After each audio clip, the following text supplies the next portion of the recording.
Welcome to the League of Melanated Gentlemen podcast. I'm Spenser, and I'm one of your hosts on this podcast that we do. And today, I'm joined by the other two members of the League of Melanated Gentlemen to give you another review. Yes, sir. This is Brandon. And of course, I am Jordan. Oh, but wait!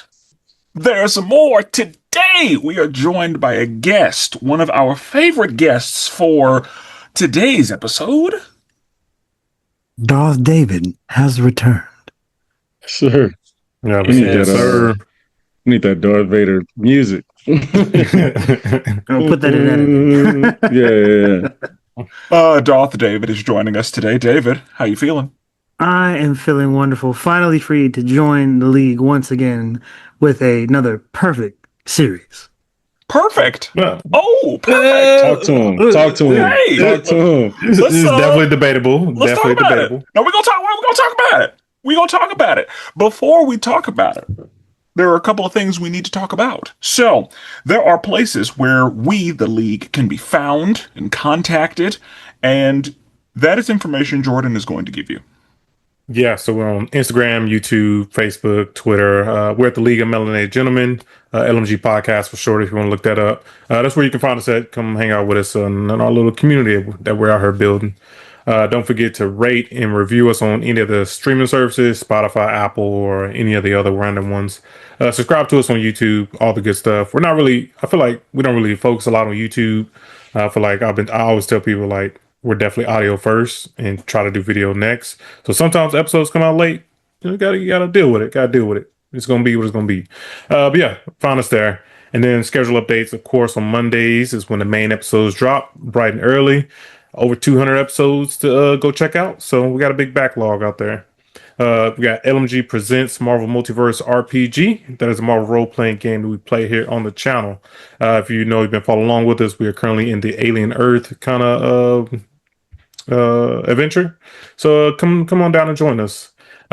Should we give Brandon a quick minute right quick? So Brandon has a podcast called Wrestling with Worldwide Willis. He is back on the IR list. You know, he's been a little weeks, but Brandon, we'll get a little clear out right quick. What's going on in the world of wrestling? Let's talk to him. Yeah, we got some things popping up. The next big event is SummerSlam, but there's a PLE in the middle of that. The big thing that's going on right now is Obafemi and Brock Lesnar. That's kind of the big rivalry right now. Jacob Fatu and Roman Reigns is big because it's kind of like redoing the bloodline thing. But it got some new. We thought Brock Lesnar retired a month ago at WrestleMania. It turns out he didn't. He made a comeback, attacked Obafemi, hit him with I think 5 F5s. Jesus. Yeah, that's a big dude. So what they're thinking is they're going to fight in Italy. I think they have Clash in Paris, a Clash in Italy. They're going to do that. Brock is going to win that and then have Oba truly put him in retirement. It's going to be in Brock's hometown, in SummerSlam, Minnesota. So that'll be a cool atmosphere. But yeah, that's kind of the main thing going on right now. Yeah, that's some of the main stuff going on right now. It's just, still the TKO drama, but most people are focused on Oba and Trick Williams too. Lil Yachty, shout out Lil Yachty. He's a perfect example of a celebrity coming in and helping the talent, not trying to sell a new album or a movie, just trying to help the talent. You know what I mean? Shout out to Lil Yachty. Okay. Never thought I'd say that, but Yeah, I was gonna say if they put a belt on Obafemi, I knew Brock was gonna be back. That's what Brock does. But yeah, he only attacks black people, unfortunately. But that's the only people he takes belts off of is the blacks. Like anytime a black person, there's so many memes of like a black wrestler winning, and you just hear Brock's music come out. But yeah. Okay. So yeah, that was Brandon's little clear out right there for wrestling. And then last but not least, we have a weekly podcast, DC Animation with Spenser and Friends. That is Spenser's review podcast where he is currently going through the entirety of the DC animated universe. He's been through all the movies. He is currently on season 2 of Young Justice. Yes. So yeah, be sure and check that out on Fridays. Yeah, we're almost done with season 2, but still got a few episodes, so we're having a good time. Yeah. So we have, if this is your first episode, then there are a couple of things you may not be familiar with. So we have done, firstly, we had an episode where we discussed basically what tier you are when it comes to certain fandoms, because you have different levels of interest and different tier levels that one can be when it comes to a certain fandom. Our guest today is a top tier Star Wars fan. Let me remind people what the tiers are right quick, because some people might have checked that out. Tier 1, you elite knowledge of the subject. You feel like you are in the top percentile of the fandom. Tier 2, you're somewhat knowledgeable. You're not an expert, but you know enough that they exist in a fandom. Tier 3, you're very much a casual in the space. You don't care too much to learn about anymore. You're kind of cool where you at. Tier 4 is you don't know anything. You're not really interested in learning more about the franchise at all. Those are the tiers. And I have our tier list as well for Star Wars. So, what tiers were we in for Star Wars? Yeah, so Brandon was tier 3. At the time of this, we kind of did this. I am tier 4, and Spenser is tier 3. So, everybody knows a little something, just a little sprinkle of something about Star Wars. I would argue on tier 2. I would argue. I've walked in. Of course, I've opened the door. I've opened the door in tier 2. Mm-hmm. I'm introducing myself to folks in the tier 2. You know what I mean? I'm still looking upstairs. It's still a long way to go, but I'm introduced myself, and I feel like I know enough. You know what I mean? And I've seen for the most part, Star Wars live action or really animated, any property. I've seen all of them. So I feel like I'm tier 2. That's fair. And I'm sure we talked about it during episode 2, so they would have to go. But I understand you want to throw yourself out there to, boost yourself up a little bit. I'm just saying, like, we know this, your tier fandom changes. You know what I'm saying? It does. You're right. No, you're right. Better. You're right. I'm happy to hear you're at tier 2. That's welcome on in, brother. A little warm in here. Yeah. No, you're in a different area. Again, you got you're different upstairs. AC up there. I am in a galaxy far, far away right now. So. Yeah, you are. You are. So he opened with Darth David, in case anybody wasn't clear. So we have a tier. We have an expert here, and I'm glad that you have made the time to join us, like stormtrooper level folk when it comes to Star Wars. Yeah, we definitely are missing.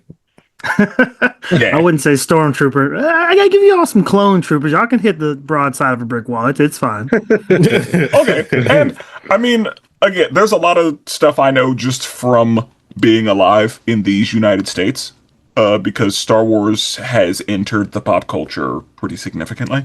So there are some things that you can't avoid, but as far as interest, I tried. It didn't take, and sometimes there's some sprinkles and stuff. I'm like, oh, okay. Yeah. I'm casual in the way of I like lightsabers. I want to see it. I want to see some colorful beams. Yeah. But then I'm sure you love this one.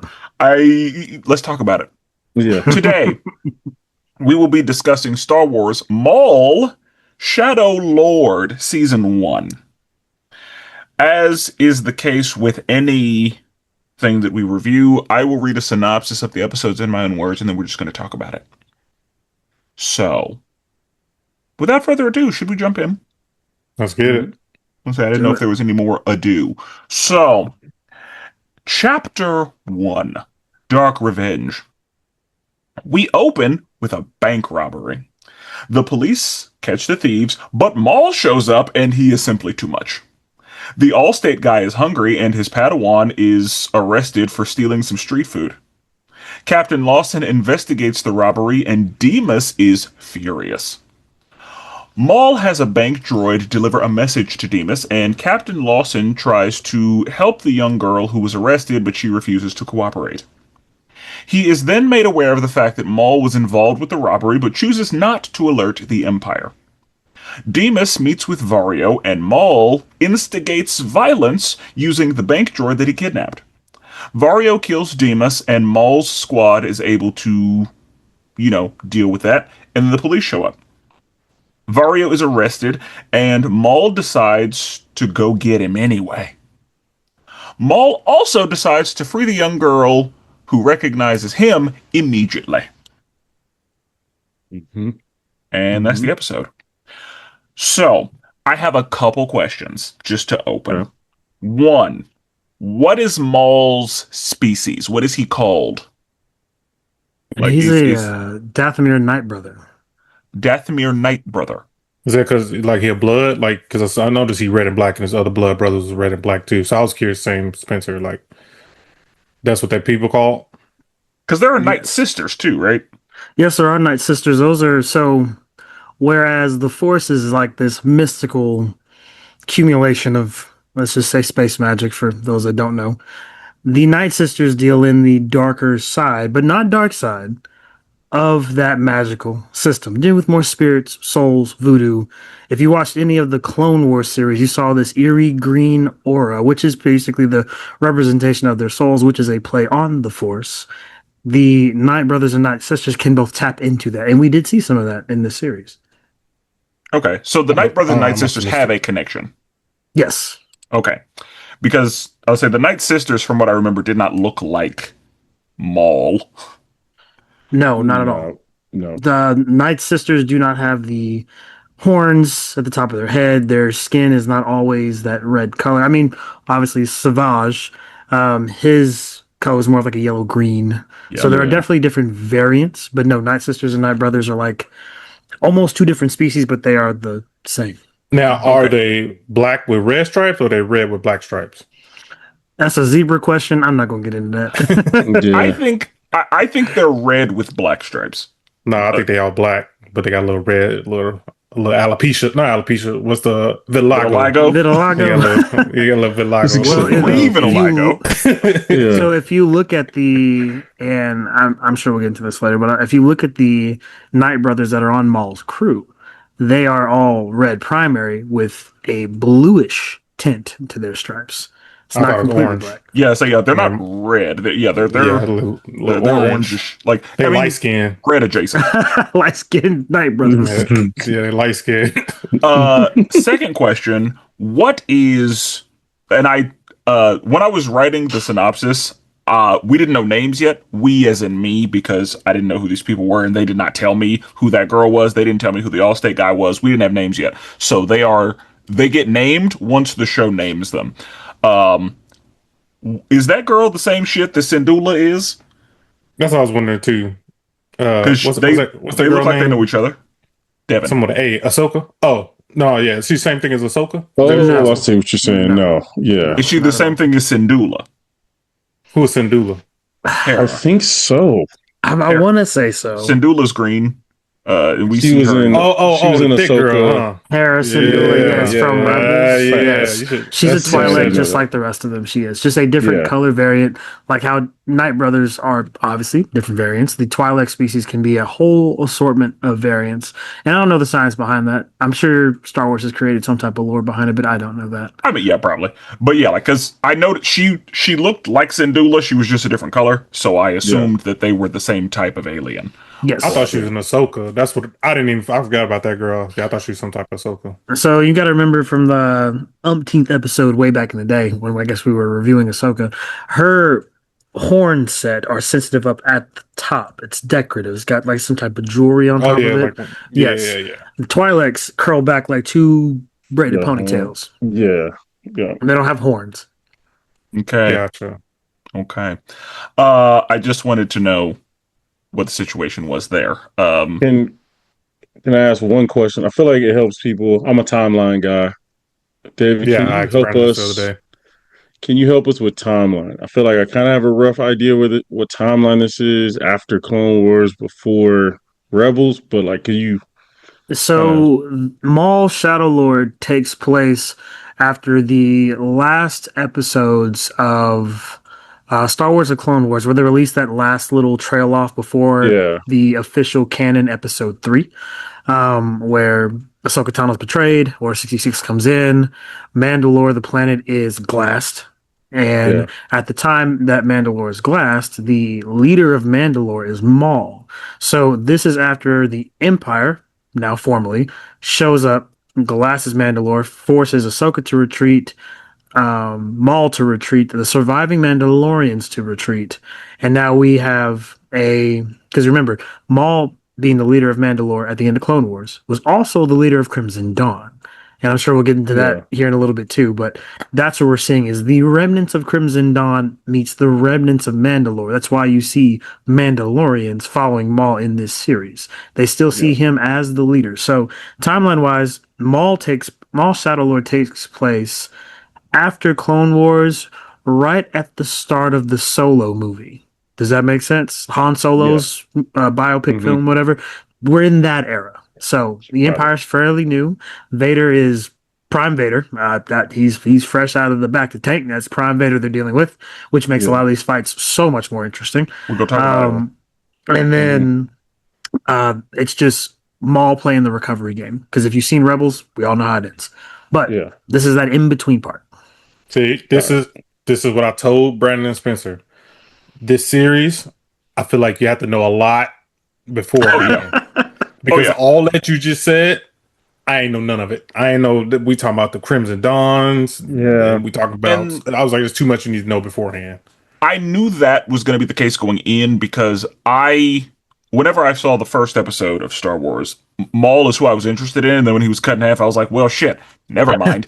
And then I was like, oh wait, he's in Clone Wars. He's alive in that. And so I knew that was some history that was going to be necessary to know everything that was going on. So one of the questions, I was like, oh shit, Maul is in charge of Mandalore? That's news to me. I'm sure that's not news. Pay people. Yeah, I thought he was just like paying them to protect them. Like I didn't realize Maul but him being in charge of Mandalore, that's news to me. A planet being glassed, didn't know that was a thing that could happen. You said being glass, like they got for real, like turned into glass. Salted the earth in the biblical form, like Sodom and Gomorrah with what do you call it?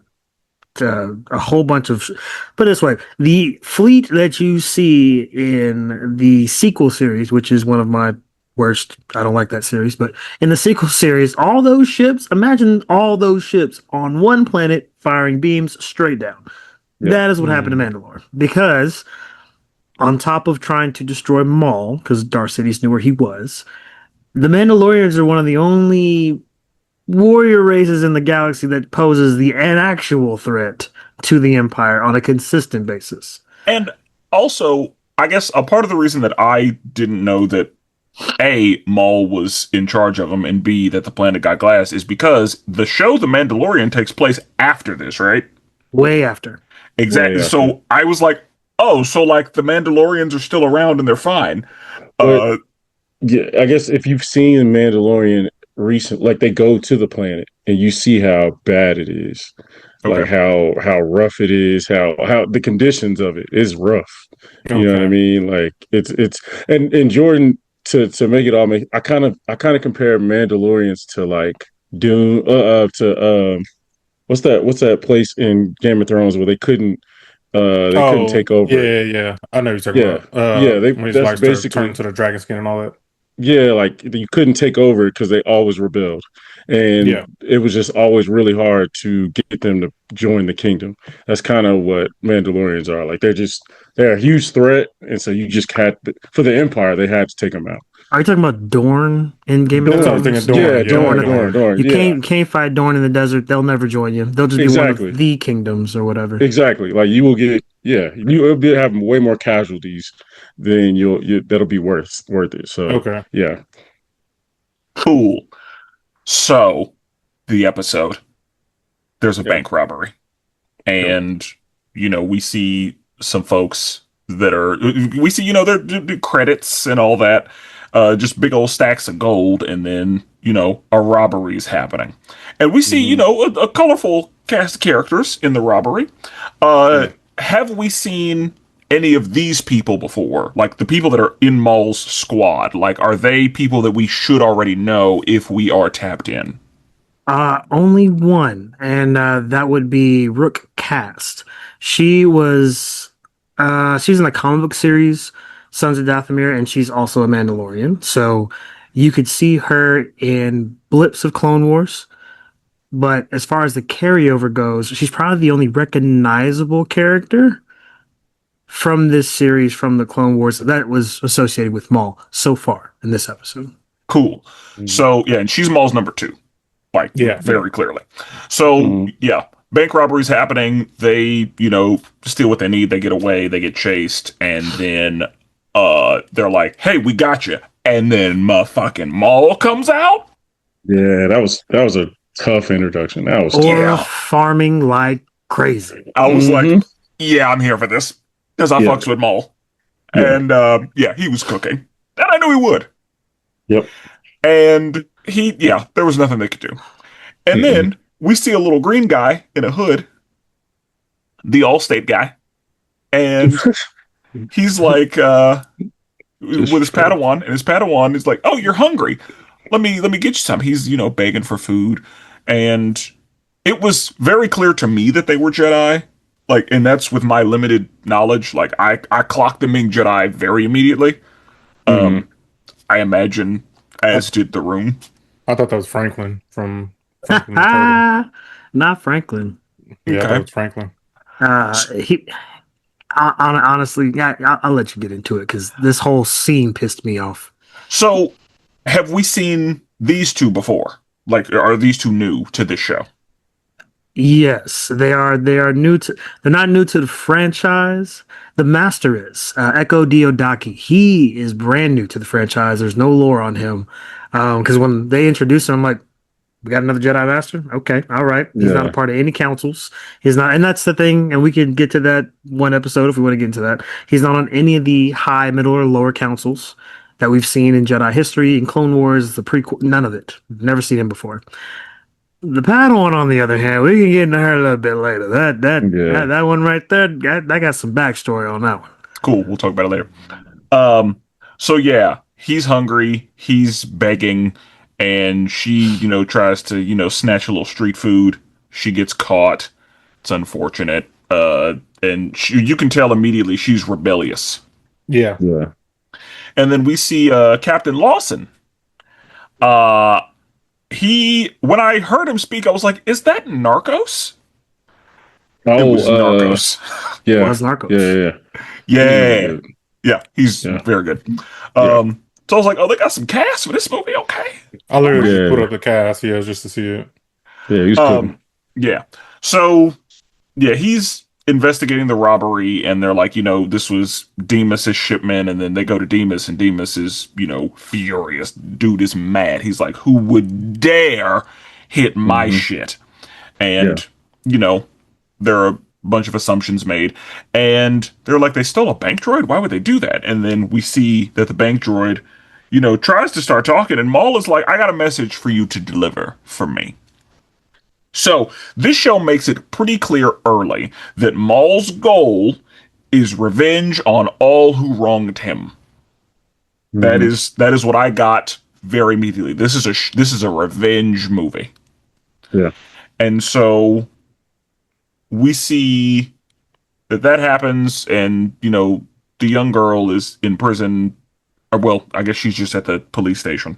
And he's like, "Just tell me your name and I can let you go." And she just won't. Yeah. And I was like, I see what kind of person we're dealing with here. Like, she would rather be jailed than to reveal, okay, all right. Yeah. I would just lied. Just lied about my name. I don't know why they couldn't did that. I mean, he would have looked her up and whatnot, but yeah, and at this point in time, it's a capital crime to be a Jedi anywhere. So I imagine if they're hiding on the streets, her name is in a database and on a most wanted list and not confirmed dead. So I would have stayed quiet too. Yeah. And so he tries to help her. She ain't having it, so she gets put in the lockup. And then they're like, "Sir, we have footage," because he hears from Two Boots, and Two Boots is voiced by the villain from Bad Guys, and he was in Soul as like the, a purpose is different than that dude, because his voice is very distinct to me. Yeah, he has a great droid voice. Yes, he does. So, yeah, he's like, oh, well, Maul's involved. Let's go tell the Empire. And he's like, up. Not Yeah. yet. Let me see what I can do. That's when I knew he was a real one. Same. Because I was like, a lot of these people, like a lot of them agents that was in Andor, a lot of them agents that were in other series would have been like, "Yup, I already called him." You know what I mean? They on the way.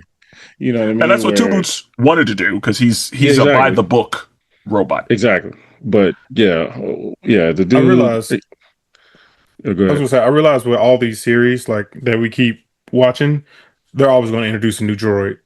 Like, Yes. you're gonna get a new droid, and you get another new little, not like an R2D2, but like the little flying dude that that's Spybot.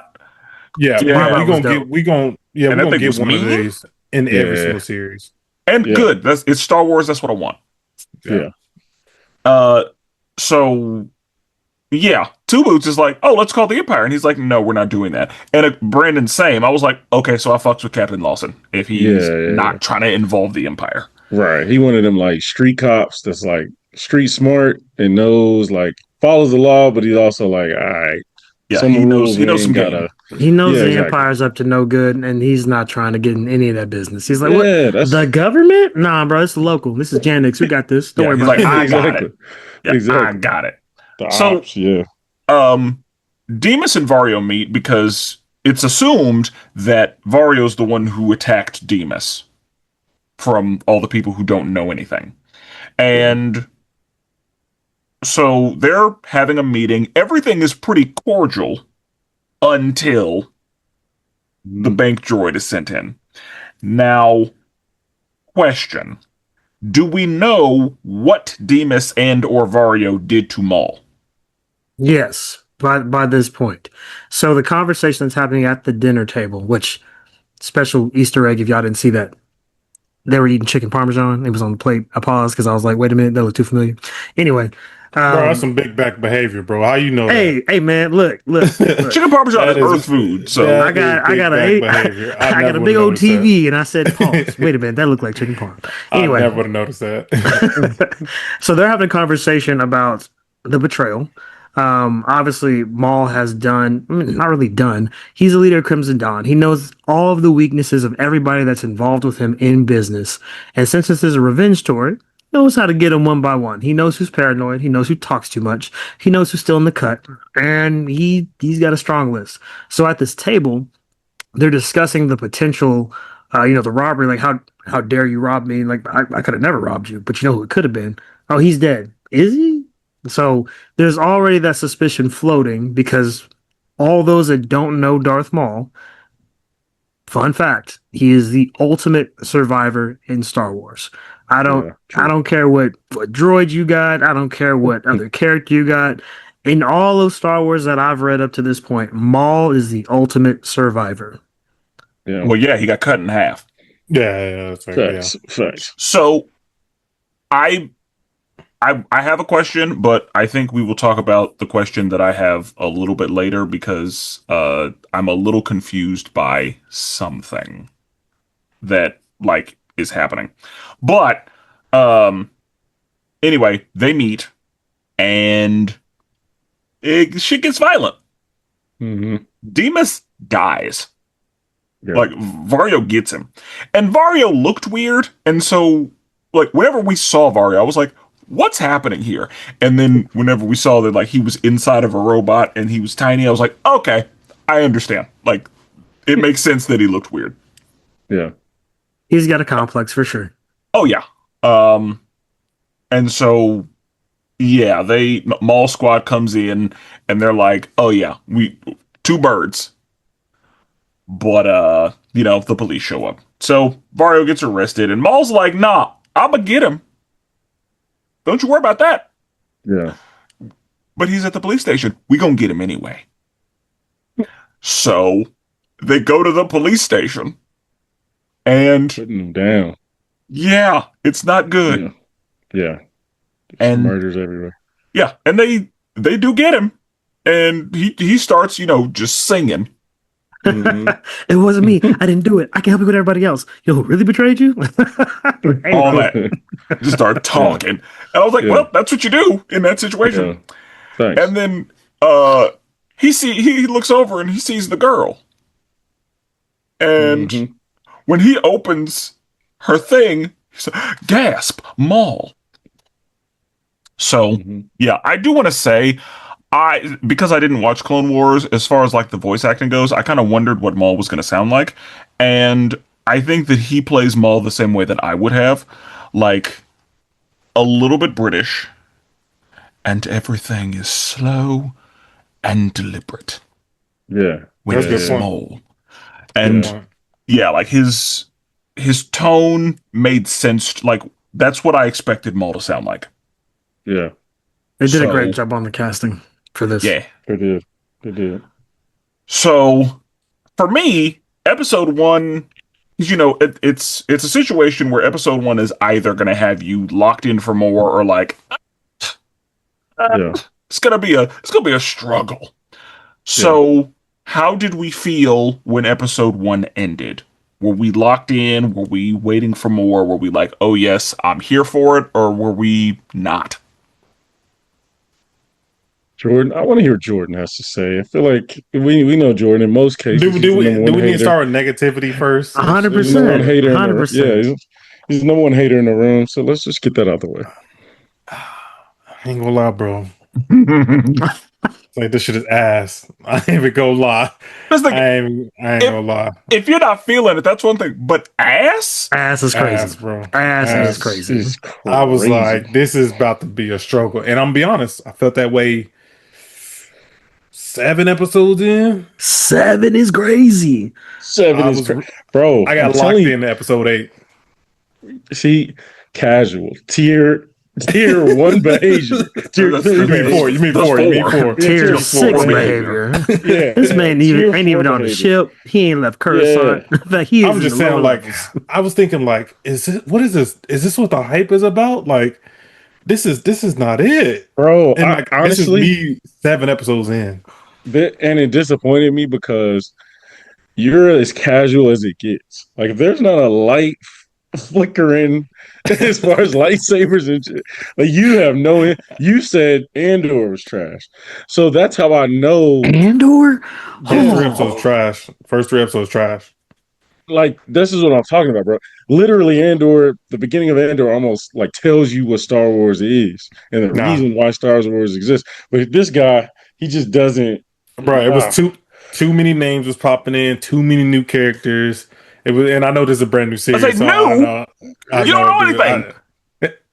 And I felt like I don't know anything, and I wasn't even interested. I was like, this is rough. Like 8, 9, and 10 was lit though. I'm not gonna be mad that I don't know anybody's name when I haven't done the homework. I know it's a crazy Thank complaint, crazy complaint. I'm But I'm saying, just bro, like, bro, Dang, This is- teacher, this- how did I get a 0 on the test? It's like I never studied, but I expected to pass, and I was disappointed the whole time with no research Yeah. material. That's it was wild. This I ain't gonna lie, it started off real rough for me. I'm just like, I can't do this. I was struggling. So tell me this, because I got to pick your brain now, especially with a 0 out of 10 goose egg. So one anime lover to another, because you are my brother in shonen, my manga maestro. Do you not see the character development as this show is going from start to finish? Oh, It's I'm- there. I Took got 8 episodes. I gotta That's complain crazy. about that too. The character development for Maul, I saw Maul is that nigga. And when I saw him crying, basically being a little bitch see, after he was underneath the Alright. rubble, I Alright, thought he was an bro. emotionless monster. What? And then I started to see emotions coming out of him, and I was like, bro, this ain't my nigga, bro. This ain't him. I'm sorry. This is just that's gonna how I feel. address the audience real quick. For those that don't know, Star Wars officially is a space opera. It is full of emotion, highs, lows, background stories, manipulation, detailed textual. I mean, if Star Wars was in a complete singular book, which is not possible, but if it was, there would be points in which you cry due to the manipulation and placed on these beings. The story of good versus evil, light versus dark is a lot more complex than black and white. It is a wonderful shade of gray, and in this case, red and black. And the tears were justified. Spencer, I know we're probably going to get into it later, but oh my gosh, the emotional development of Maul was beautiful. Nah, bro, no, it was cool, but I saw Maul as this killer. Mind you, I only seen him in one movie for like half a second before he got. But I thought he was that killer. I don't want to see my killers crying. That ain't what I want to see. So I'm gonna just let you keep digging this hole, bro. just do, man. So, I am not surprised by that at all, really. Like, that tracks. So, Brandon, how did you feel about episode 1? This was the greatest thing ever. I don't know. This is the best thing since sliced bread. No, Andor. It's like, he's still an Andor guy, so. Yeah, I forgot. Andor was that for me. As you all know, and I like to put it out there first, so you know my critiques later. I'm not an animation guy. That's not what I was gonna say. Relax. Okay, gotcha. Which we'll talk about that in a second. But yeah. I mean, I'm not naturally an animation guy. Now, however, I will say I really love Star Wars animation. I think it's distinct. It is something of its own. It does not copy a bunch of other people. Bad Batch is probably my favorite animated show from Star Wars. Love Bad Batch. You know what I mean? Love that animation. But overall, episode 1, I enjoyed it. I thought it got things moving. I thought, you know me, I love all the background stuff and like talking about stealing people's credits. You know what I mean? The underworld of Star Wars has always been really cool to me. And we got to see Darth Maul get busy. You know what I mean? Like that's kind of what you want to see as well. And so, and you got a little bit of teaser, like, oh, there's other Jedi out here after Order 66. You know what I'm saying? Like there's other people out here. I kind of wanted to know who this person is. So it gave you a little something to look forward to moving forward. So yeah, I enjoyed it. okay, yeah. After this episode, I was like, I think we're gonna be fine. I don't think I'm gonna have any trouble getting through this. Yeah. Because that's, one of the things that can be a challenge. It's like, is this gonna be a hard show to get through for me? Yeah. Or am I going to enjoy watching it? I was happy with the episode lengths too. Yeah. Like they were a pretty tight 20 to 30 minutes. Oh, I couldn't do 45 minutes. If this was 45 minutes, bro, I would have. See, Star Wars does have notorious behavior for making stuff drawn out. There's a couple of things in The Mandalorian, which I did like, but there are a couple of scenes that were movie style drawn out that I was like, this is a TV series. We want to cut them cinematics just a little bit. I love the scenic shots. That's what Star Wars is about. Star Wars is about the scenic shots. They love the background. Yeah. But yes, there are some things that do need to be cut a little short depending on what you're putting on. For a movie, oh yeah, give me them scenic shots. For a TV series or animation, yeah. So, David, what were your thoughts coming out of this first episode?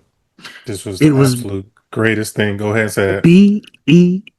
beautiful. I was immediately hooked from the backdrop.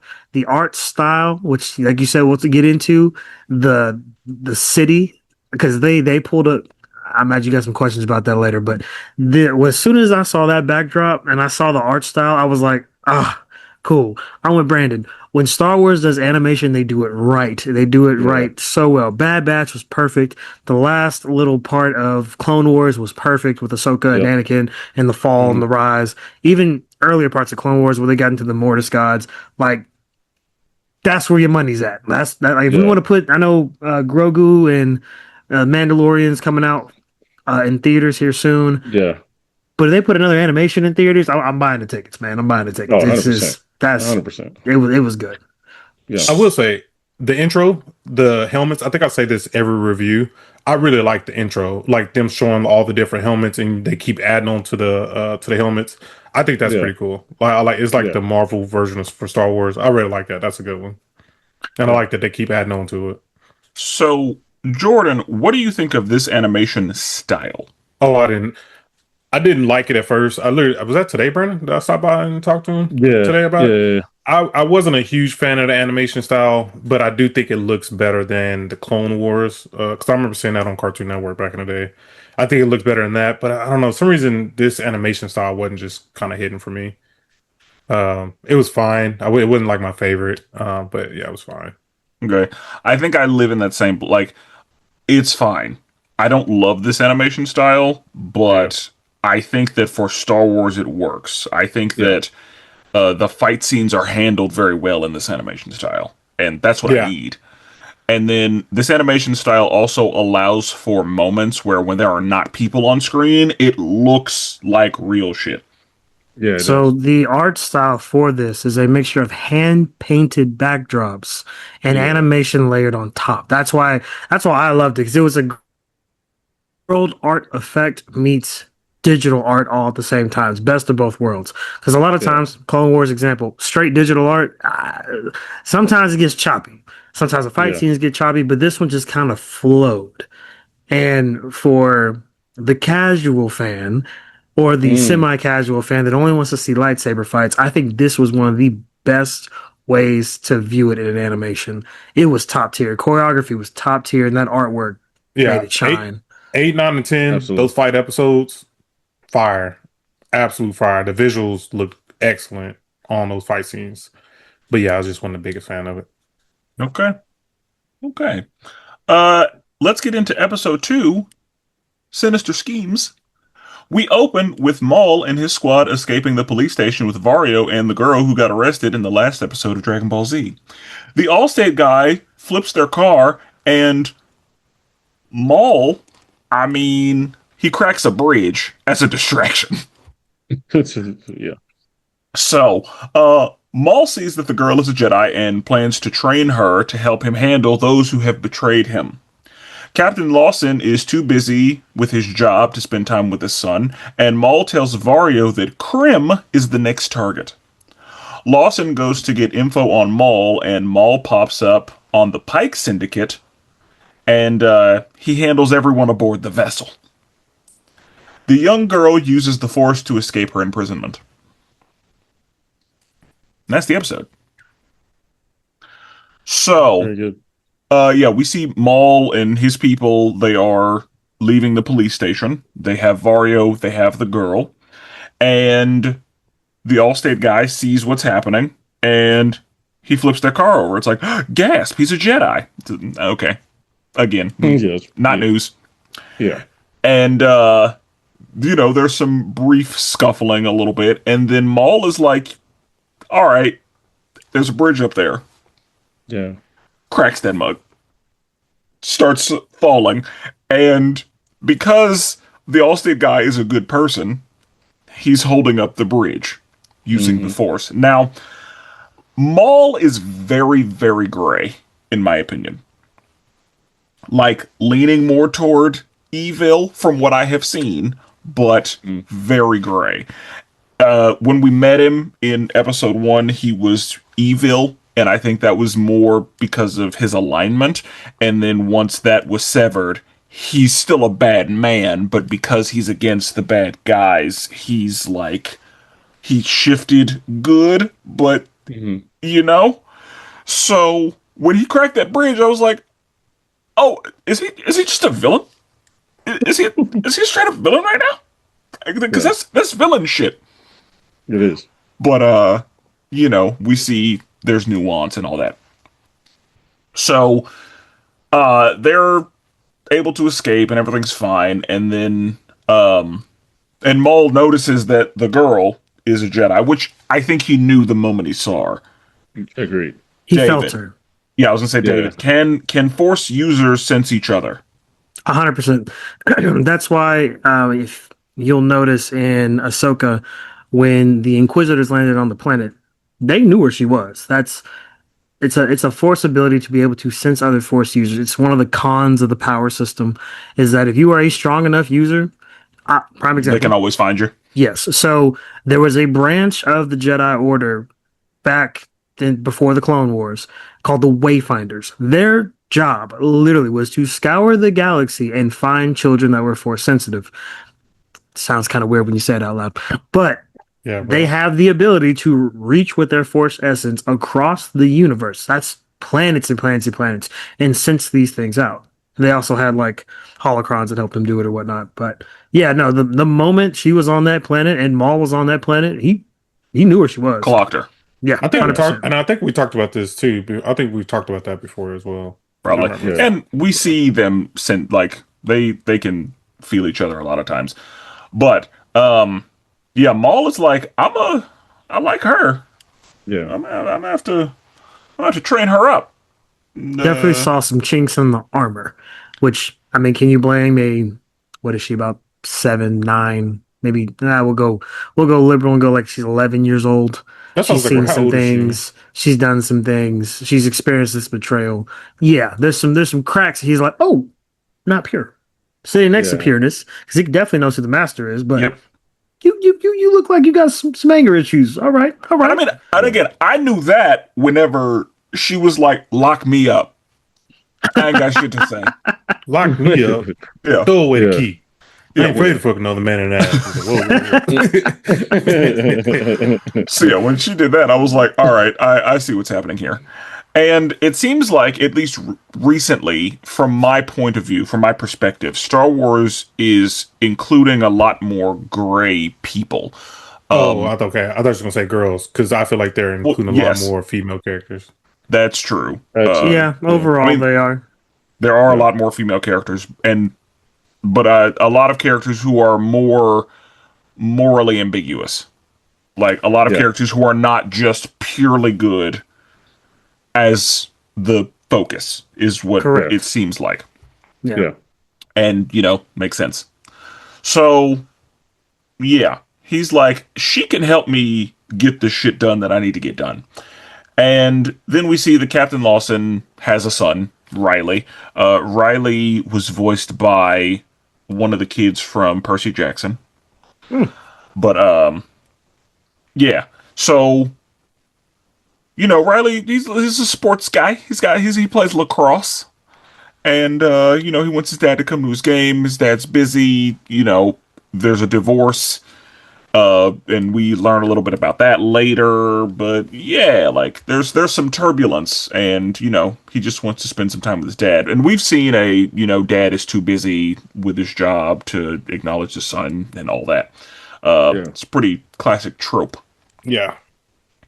And so we see that Maul says to Vario, all right, Krim is next on my list of people who have betrayed me. Do we know what Krim did? Or was Krim just a part of the, large scale So the Pike Syndicate? the Crimson Dawn was a part of something called the Shadow Collective. Again, adding another layer that Jordan Shadow probably is Lord. not gonna Yeah. like a whole lot, but the Shadow Collective, and also you see parts of it with the Mandalorian TV series and Boba Fett. The Pikes trade in spice, drug everybody wants.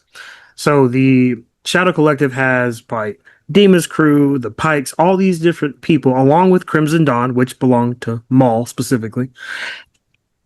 They, at the fall of Mandalore, they all abandoned him. No one came to his rescue. No one came to his aid. And so everyone is on the hit list. If you are in the Shadow Collective and you did not show up, you are next. Got it. Okay. So, yeah. Too much you have to know. Too much you have to know beforehand, bro. That's crazy. I mean, you sound like a 2019 MCU fan. Hey, man, it's too much, bro. Hold on. It's too Wait a much. minute. Real quick. Brandon, Yes, is your fire alarm battery still low? Oh, good lord. it is. It is. Brandon. Good lord. Wait, I was wondering. I've been. Is that what that is? That's what that is. Yes, that's what that is, man. Yeah, well, man. you I've know been- what? The League of Melanated Gentlemen continue to stay melanated. That's crazy. Yep. We literally talked about this last episode. So that means We did. Brandon's had a whole 7 solar eclipses or 7 turns around the world, whatever you want to say, to get this thing Man. fixed. I put a thing in. I haven't gotten to it yet, and I don't feel like wasting my own. See, this battery. is You know what I'm saying? talking about. This is why black people as a whole we can't move forward because all of our fire alarms won't freaking stay charged. Like, come on, man. Yeah, we're good. Anyways, I'm over here back looking to- at mine. yeah. All right. Man, So, this look bad. I mean, the fact that Brandon lives in an apartment, I'm a lot more okay with it. No, Call your bro, I'm not okay with that. landlord. Man, that's I crazy, hit them bro. up. They ain't got to it yet. I will say there is our front gate got like somebody literally ran into it. So it's been broken for weeks and I think they've been working on that. So like most people's unless it's like a deep emergency, which some people could consider this, whatever, if you're Yeah. soft. But If you're soft, it's crazy. Because if you have a fire, you might Right. die. I'm just Right. saying, like anything that isn't like your apartment is flooding, I don't think they're really prioritizing right now. Brandon Bro, said just say your Mongolian apartment is- barbecue or 9-volt battery. You know, but, Bro, just say your apartment is flooding, and when they get there, be like, oh dang, that's crazy. But when y'all here, can y'all go ahead and get this? You might be right. You might be right. Yeah. Spencer, real quick question. And I know we kind of sped past the art style. I had a lot of people in the Star Wars community compare the Janus to a very specific city. Do you know what city that might be? That Janix got compared to? Yes, the art style, the background. So, like in this episode, when they're escaping, and you mentioned good and evil, well, the crew trying to kill everybody on the revenge scheme killed like 4 police officers chasing them in a high speed pursuit with those wires going across the buildings. Clearly up to no good. But when you look at the city as a whole, what city does it remind you of? Hard for me to say. Just because the city is two different places when the Empire is and isn't there. Legit. But Yeah, who is it? Who they compared it to? It's giving Batman Beyond Gotham. and The that's dark, the gritty, the neon, it's That's giving kind of very what I Terry was- McGinnis. yeah, Yeah. I can see That's that. fair. Yeah, And with that's the fair. whole cop presence and Like, law yeah, enforcement and it's Neo getting like Gotham is Neo Gotham makes sense. Yeah. So yeah, okay. if you go back and look at some scenes where it's just showing like the background, if you think Gotham, you might be able to put 2 and 2 together, especially as we get to more of the neon. Yeah. Yeah. Okay. So he says, or he pulls up on a Pike Syndicate vessel, and Maul just handles everybody there. Like nobody's safe. Maul is too fucking much. Yeah. And he says to the girl, let yourself out. Come on. You got it. And eventually she does that. And it made me wonder what her skill level was currently. Just because he knew that she could, but I was like, we don't know how new she is as an apprentice.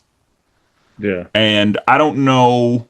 I assume that in order to become an apprentice, there's like a certain level of stuff you have to already know. Like there's a certain level you have to already reach before you can have that one-on-one apprenticeship. Is that true?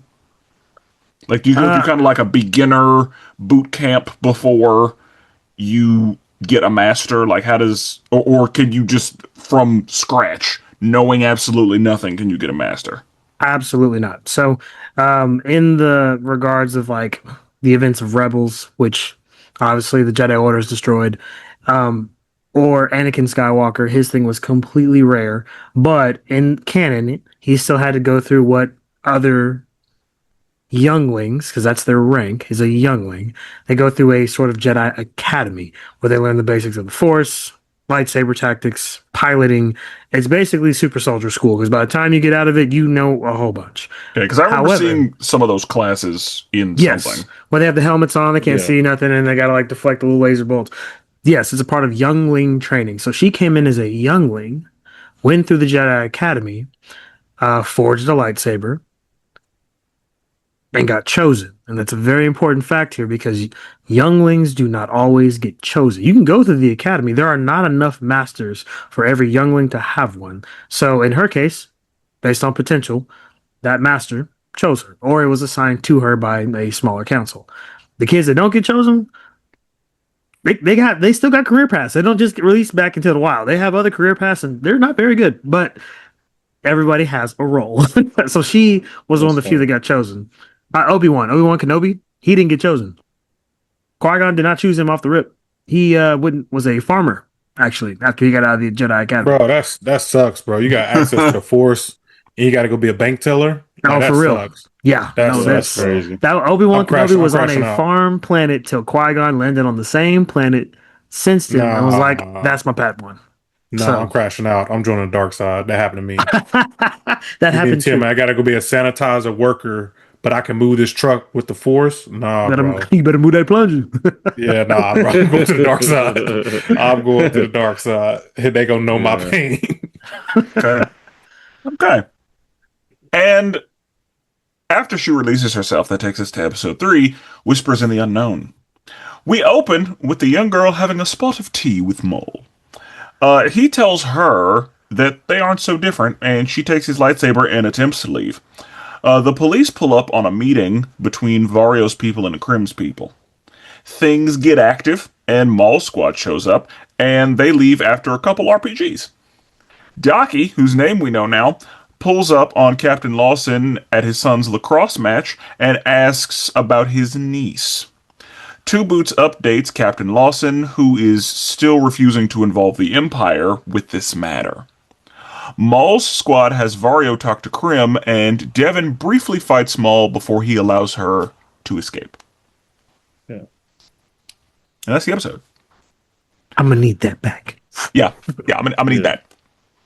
And the way that he was in the shadows in her ear talking like that whole like sequence of events with the darkness whenever she like stole the lightsaber and then he just turned off the lights. Yeah. And then he was just like just taunting her, but also, trying to teach her a little something. Like you could reach your full potential. And it was definitely a philosophical conversation happening in that moment. It really had been happening since they made their first interaction.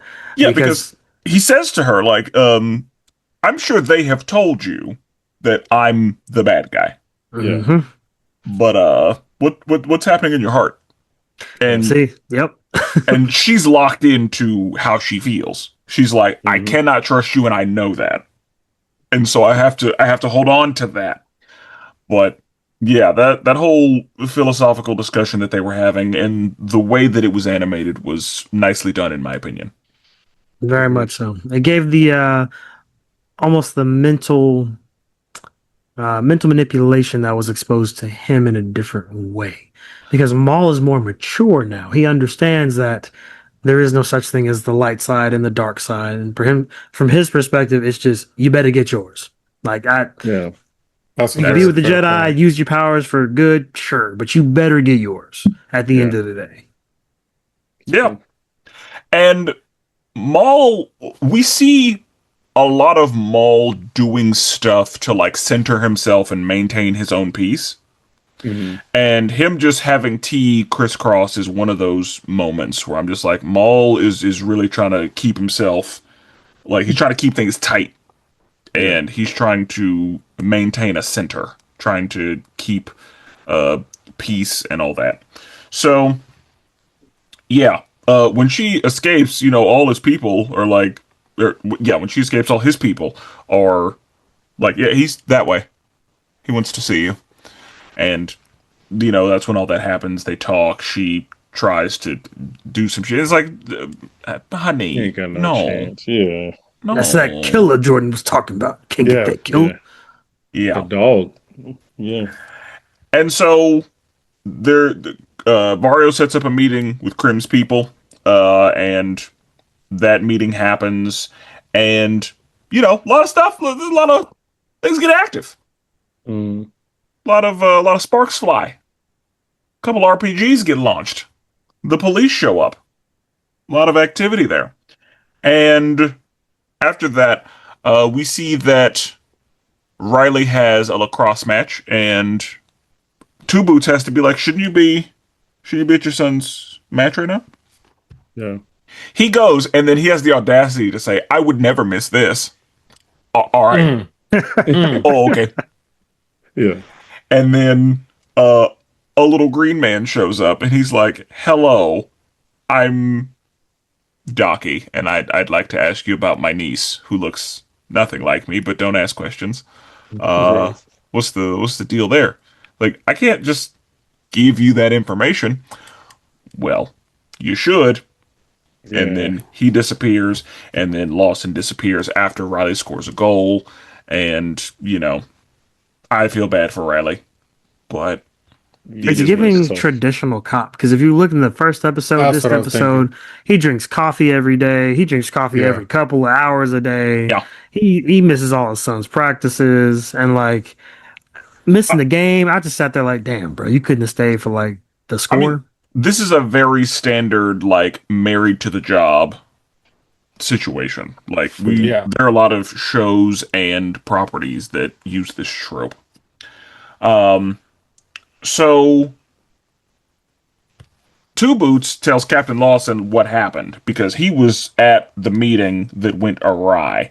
And he's like, "We need to call the Empire.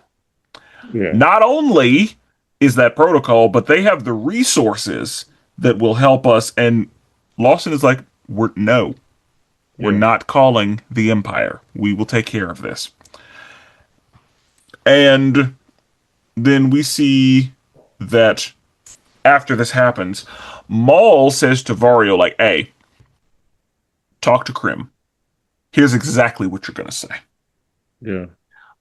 And they have that discussion, and then we go back to Maul and Devin having their encounter, and Maul sees that Devin's pretty good. Yeah. And he already knew that, but like actually seeing it for himself, he was like, "Yeah, Yeah. she it's like when you know, Mm-hmm. Absolutely. like, this is my apprentice. Right. She's red adjacent. You read it, Jason. Yeah, we're good. We know each other. That's fine." Yeah. And then she starts leaving, and he's like, I'm gonna need that. You're free to go, but no, I need my shit. Right. So, yeah. That was episode 3. I don't have a lot to say about episode 3. It's pretty straightforward. There wasn't a whole lot of the fight scenes were cool, the explosions were cool, the standoff and the police showing up last minute was super cool. I enjoyed that. Plus, they're speeding along the revenge path and not just glazing it. It's just all right, that person's down, next. That person's down, next. And it's all impactful scenes. It doesn't drag. Yeah, Agreed. I agree.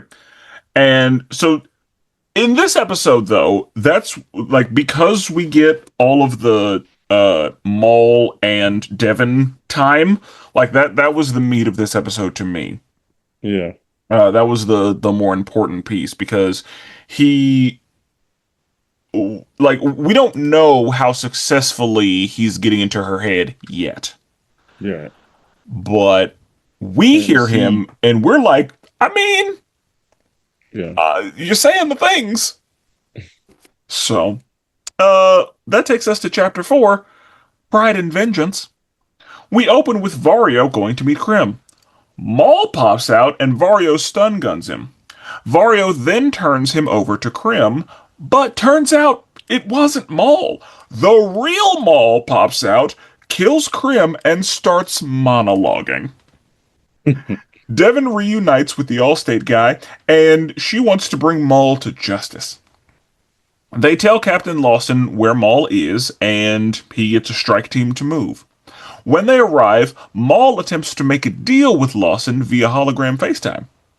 The deal is respectfully rejected, and a fight begins. Docky and Devin find Maul, and they try to make him a deal. He declines, and they fight. Maul and his squad escape as police backup arrives. Two Boots calls the Empire. I was ready to fight Two Boots. Snitch ass. Yeah. I knew he was going to. I knew that eventually he was going to call the Empire, but I was like, I wanted to like you, Two Boots, but the fact that you called him, and whenever Captain Lawson like turned him off, I figured that was going to be the thing that made him call. But Yeah. Oh, who turned him back on? Because like, what? I mean, somebody probably went in that room and. I mean, it felt like, that's weird. You turned off. Yeah, Empire. Yeah, sure.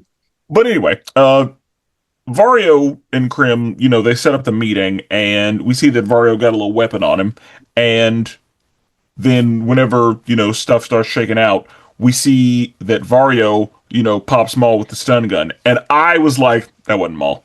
There's no way. There's no way that Maul goes down. That absolutely not. No. Yeah. So, Jordan, what did you think when you saw that? I mean, yeah, I think it was pretty. We knew it wasn't Maul because ain't no way that boy going down like that. He ain't that soft. Yeah, and we know that Maul got a couple body doubles. Yeah. So, True. yeah. Whenever that happened, I was like, oh, when the real Maul shows up, it's not going to be good for Vario. Like, I was thinking Vario ain't going to make it out the episode based on that. Yeah. It looked like he was plotting. Because when I saw his facial expression when he saw the gun and like went to go stun, I'm like, oh, you think you got it? Oh, Yeah. okay. He thinks the table's turned. Plot twist. Yeah, I knew you were going to do that. Yeah, he thinks he did something. And so, yeah, and then he says, take me to Krim and tell him that I'm the one who gave him Maul. Yeah. So Vario making deals. Mm-hmm. And Always. yeah, whenever they go in there, Vario's like, look what I've done for you. I gave you Maul. Surprise, motherfucker. And then, yeah, when it wasn't Maul, it was like, oh, shit. And, yeah, the real Maul pops up. Krim's dead. Yeah. And then Maul just starts talking. Yeah. And that's what I like. Like, Maul killed him, starts monologuing, and I'm like, Maul, you earned that. Yeah. Well played. So, Devin and her master find each other, and she is like, we have to bring him to justice. He is a terrible person. He's awful. I've seen him. I don't like him, yada, yada. The stuff she's supposed to do. And so they're like, Docky's like, well, I have a friend who we can talk to about this whole thing. Mm. And, there are people calling into the tip line and all that, and he's like, he gets a tip from him specifically for law, all that. And he's like, no, this one's legit. So he goes to the chief and he's like, hey, I know where he is. Let me send a strike team. Yeah. She's like, you better get him. Mm-hmm. Because if you don't, I can only hold the Empire off for so long. Yeah. And so he sends a strike team. They arrive, and, little FaceTime message. Hey, I'll make you a deal. Neither of us want the Empire here. Matter of fact, I can tell that you're you're a man of intelligence because you have not alerted the Empire. So, because you're a man of intelligence, and I respect you because you're a man of intelligence, let's make a deal. So, he tries to make a deal, and Lawson thinks about it. And then he's like, I can't. I can't do that. Suit yourself. It is what it is. And a man of intelligence and a man of honor. Yeah. I fucks with you. I rock with him. But it is what it is. Coldest one-liner at the end. I have a good death. Cue the Gatling guns. Yeah, then, again, things get active. And Docky and Devin are like, oh, he's here somewhere. We know he's here. And, because Force sense, they find him. And they're like, how about we make you a deal? You like making deals. So you turn yourself in and everything's cool. And he's like, absolutely not. I still got shit to do. And so they have a 2v1 and Maul's a problem. But they fight. And then a lot more police arrive, but Maul and his squad are able to escape. And Lawson is like, Two Boots, I'm so sorry that I deactivated you. And he's like, oh, I already forgave you for that. And I hope that you could forgive me for what I did. He's like, what? Oh. Excuse me? Oh. Yeah. And then the fucking, I was like, as soon as I was like, God damn it. We're going to have to kill Two Boots. We're going to have to deactivate him permanently. Decommission that man. Yeah. Yeah. Because oh dear, this is gonna be a problem. I know that some British fuck is gonna claim to be in charge now. Like Yeah. I was like, I hate everything that's about Stupid to happen. uniform. Yeah. Yeah, with a little hat. Yeah, Yeah. I was mad immediately. I hate those stupid ass hats. Yeah, Yes, man. I don't see them often, and I hate them. Bro, they're just so all of them are just so I don't know. All of them. Like I was like, he's gonna come out in this fucking Nazi uniform. Yeah, all of them are like very punchable. Yes, Like every single one yes. of them. Yeah. That is exactly what it like. That's a qualification. Yeah. Like other than uh Grand Admiral Thrawn, Yeah. I Absolutely. almost said Shut up. Thrag, but Wrong No. show. yeah, yeah. Other than him, like all of them are just like I hate you. Just Granted, yeah, a few of them are dope, but for the most part, all these like second level guys, most they of them think need they're an uppercut. yeah, most of them think they're more important than they are. And as we've seen in Andor, like it's a cutthroat business. Like I'm trying to get them points so Darth Vader don't choke me. Fortunately, you know what I mean? So yeah. Okay, so Chapter 5, Inquisition. We open with the arrival of the Empire. Not for the weak-hearted. Lieutenant Blake is in charge, and he plans to find Maul and everyone who knew about Maul and didn't alert the Empire. Maul's number 2 suggests leaving now that the Empire is here, but Maul wants to stay because he's got some shit to do. The Chief is interrogated off-screen and disappeared. Captain Lawson is then called in for questioning, and Riley tries to find his dad, but Two Boots escorts him out of the building. While trying to leave the city, Docky and Devon are discovered and have to avoid some stormtroopers. Great Value Darth Maul investigates the crime scene, and Captain Lawson is released from his interrogation. He then finds that Docky and Devon are at his house.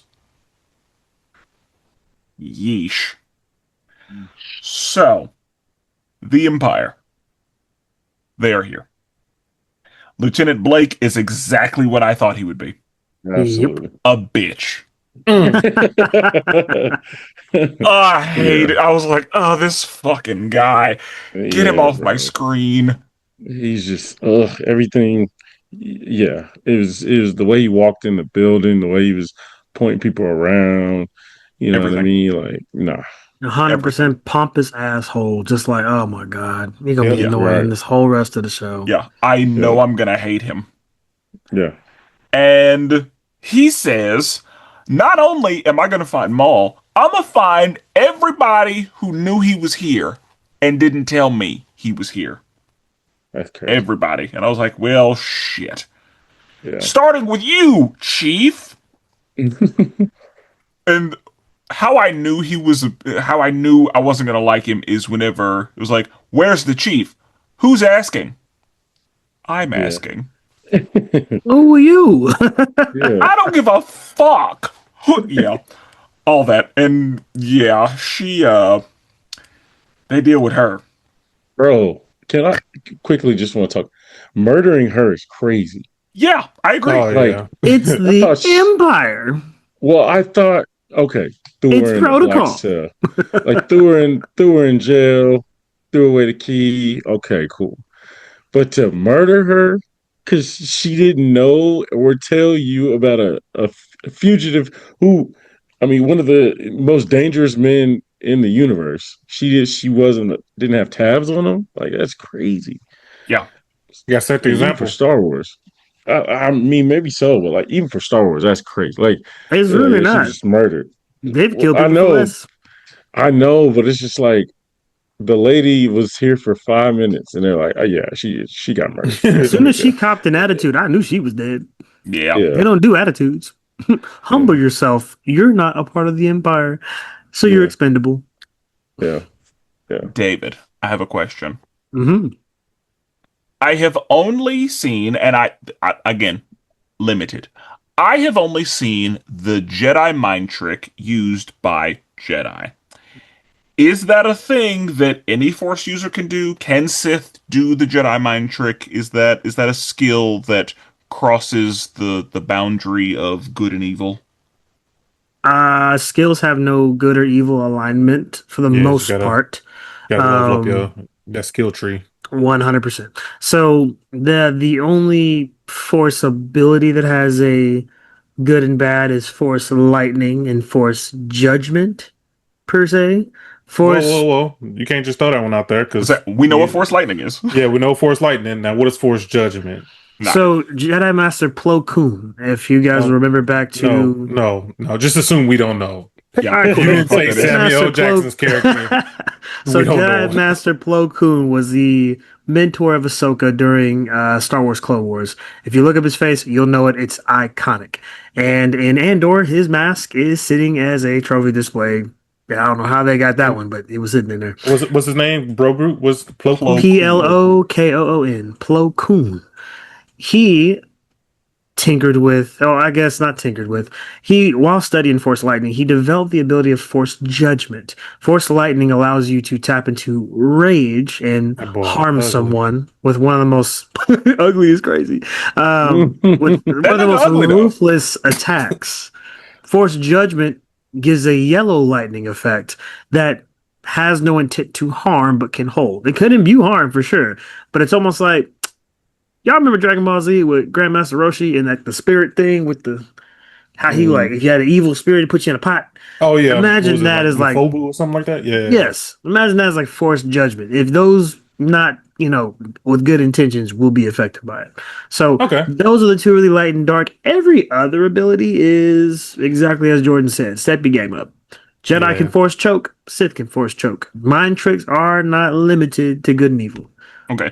And I asked that question just because I only see Jedi use it, and it's called the Jedi mind trick. So I didn't know if Sith were doing that because I'm sure that would be great for an interrogation. Oh yeah. But we see Daki be like, "We are free to go. You are Yeah. free to go." Yeah. Yeah. You actually see the dark side version of that in this series if we're going to get to that at some point. Oh yeah. Okay. Yeah. There's the Jedi mind trick is not Jedi Is it exclusive and it is is used that is in that this the one where series. she's like he basically persuaded you to go to the thing? Is that what you're talking about? When he reached out No, across the uniform? Okay, no, not that no, You part. no, talking about the we Inquisitor? correct. When we Okay, get to we'll talk another about it. episode, we'll talk about it. We'll talk about Yeah. it. Yeah. Okay. Yeah. Okay. So, yeah, Maul's number 2, Rootcast is like, we should leave. The Empire's here now, and we don't want to deal with that. Yeah. And Maul is like, no, I still got some shit to do. Mm. So we're not going anywhere until I'm done. And that's when, the chief gets offed. And then Captain Lawson is called in for questioning. And Riley is, trying to get in the building, and it's just chaos now that the Empire is there. So he just kind of like sneaks in. And Two Boots finds him, and Two Boots is like, you can't be here right now. And then fucking Lieutenant Blake, I think, is like, what is this doing here? Yeah. Like, That was crazy. I'm getting him out right now, sir. Yeah.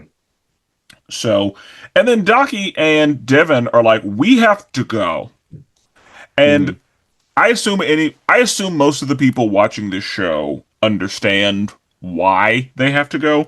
But for anybody who doesn't, David, could you just give us a brief why are Jedi being hunted? So, long story Or short, why are Jedi illegal? they lost. They got complacent, they got into politics, and got okey doked. Order 66 made it illegal to harbor a Jedi, to know about a Jedi, to exist as a Jedi. So To be a Jedi. to be a Jedi. Just your whole existence is illegal and is shoot on sight. It's not even there's no negotiation. Nah, fact. There's no call nobody, you're dead. If they're caught in your house, you're dead. Your mama dead, your kids dead, everybody dead. So in this scene, they needed to get off of that or out of Genix, because I think the initial plan was to run to the forest. And if that didn't work, get off the planet because the Empire's here, which means death awaits. Yep. Because on site. Yeah. So they're trying to get out, and they are coming across stormtroopers, and they're IDing everyone. Yeah. So Yeah. everybody's ID getting checked. Yeah. And obviously, they don't need their IDs checked because they will then be identified as Jedi. So he's Yep. like, Yeah. you don't need our IDs. And he's like, hey, why didn't you ID those people? And I was like, the stormtroopers are getting more competent. Okay. That was a Yeah. hilarious scene, actually, to be like, was. wait. You just let them He's go? he's like, Yeah. why did I let them go? It's like, Yeah. because they're good, Now, Yeah. right? now I'm curious because I feel like the stormtroopers or the clone troopers, whatever you want to call them, they always got the same voice. Pause, Is there bro. one? Pause. Come on, man. Is that one person who's like out here voicing all them? I feel like their voice always sound the same. I don't know what it is, but they all kind of sound the same. I feel like usually whoever's in the studio is like listed as additional voices, and they'll just Yeah. be Okay. a stormtrooper here and there. I'm sure that the dude who voiced Maul is a stormtrooper or two. Yeah, Gotcha. and Dave Filoni was a stormtrooper at one point in time. The directors also cast themselves as stormtroopers for small parts in voice acting. So And Okay. in real life, like there are some people. What I've heard is like there are some actors who'll be like, "Yeah, just make me a stormtrooper," and it's Yeah. like legitimate actors who were just Yeah. you They you just wanna never be in knew they Star were there. Wars. Yeah. Yep. Because with a stormtrooper, you just need a warm body. Yeah. essentially, So, yeah, and then Great Value Darth Maul shows up. I remember him from Ahsoka. so we know his future. Yeah, I immediately recognized, and whenever I saw him, I was like, God damn it, he doesn't die, Yeah. because we see him die in Ahsoka. Mhm. Right. She like changes stances 3 different times and then puts him down. Yep. But Quickly too. At that, that's just yeah, God. that fight scene didn't take long. Yeah. But yeah, he's there and he's like, "Tell me everything you know." So, well, no, yeah, that didn't happen yet. This is when he's investigating. No, that already happened. This is when he's investigating the crime scene. Like whenever he's there looking Oh over what yeah, happened. touching. Yeah, Yeah. Lawson told him where he was. He was lucky to survive, and so he takes that information and goes to the last big fight where they escaped or whatnot. And this is where he Yes. uses another set of force tricks to figure that out as well. Yeah, because it looked to me like he was kind of using the Force to know the course of events. 100%. And So and then in the game, Jedi Survivor, am I tripping? Yes. Like, yeah, like you can. They basically some of the missions where that you have to use the Force to like see why this person got killed or see how this person got killed or whatever event happened. Yeah, it's what do you call it? So basically, what they're doing is they're reliving moments in time based on how well the force resonates in those moments. So a lightsaber hitting the ground, someone with a giant or force presence. And that could be like regular humans, that could be Jedi, that could be a whole bunch. Someone who's that force sensitive can replay those stories, and you see that a lot in Jedi Survivor. So that's exactly what he did here. because I feel like the first time I saw it, I feel like Sabine did it in Ahsoka. No, No, it wouldn't be Sabine.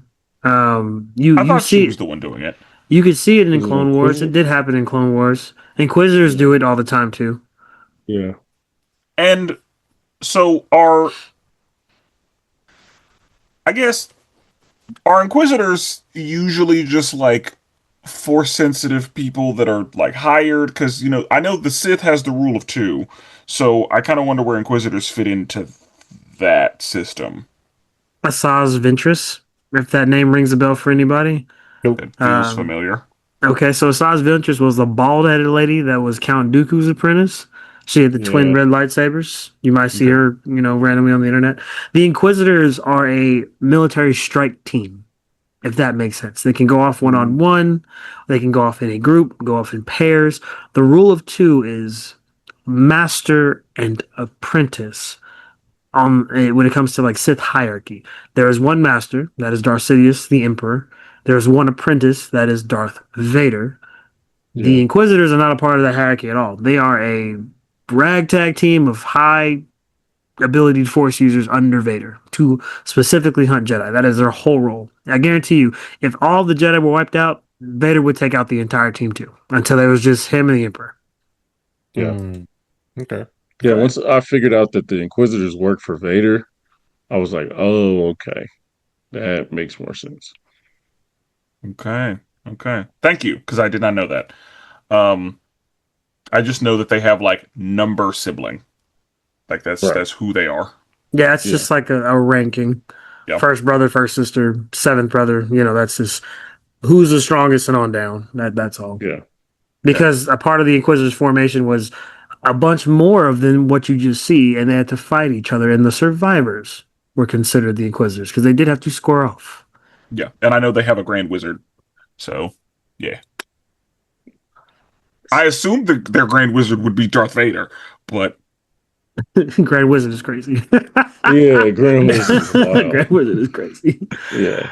LMG podcast, y'all. Yeah. they're hunting people of color. Oh, that is just chill.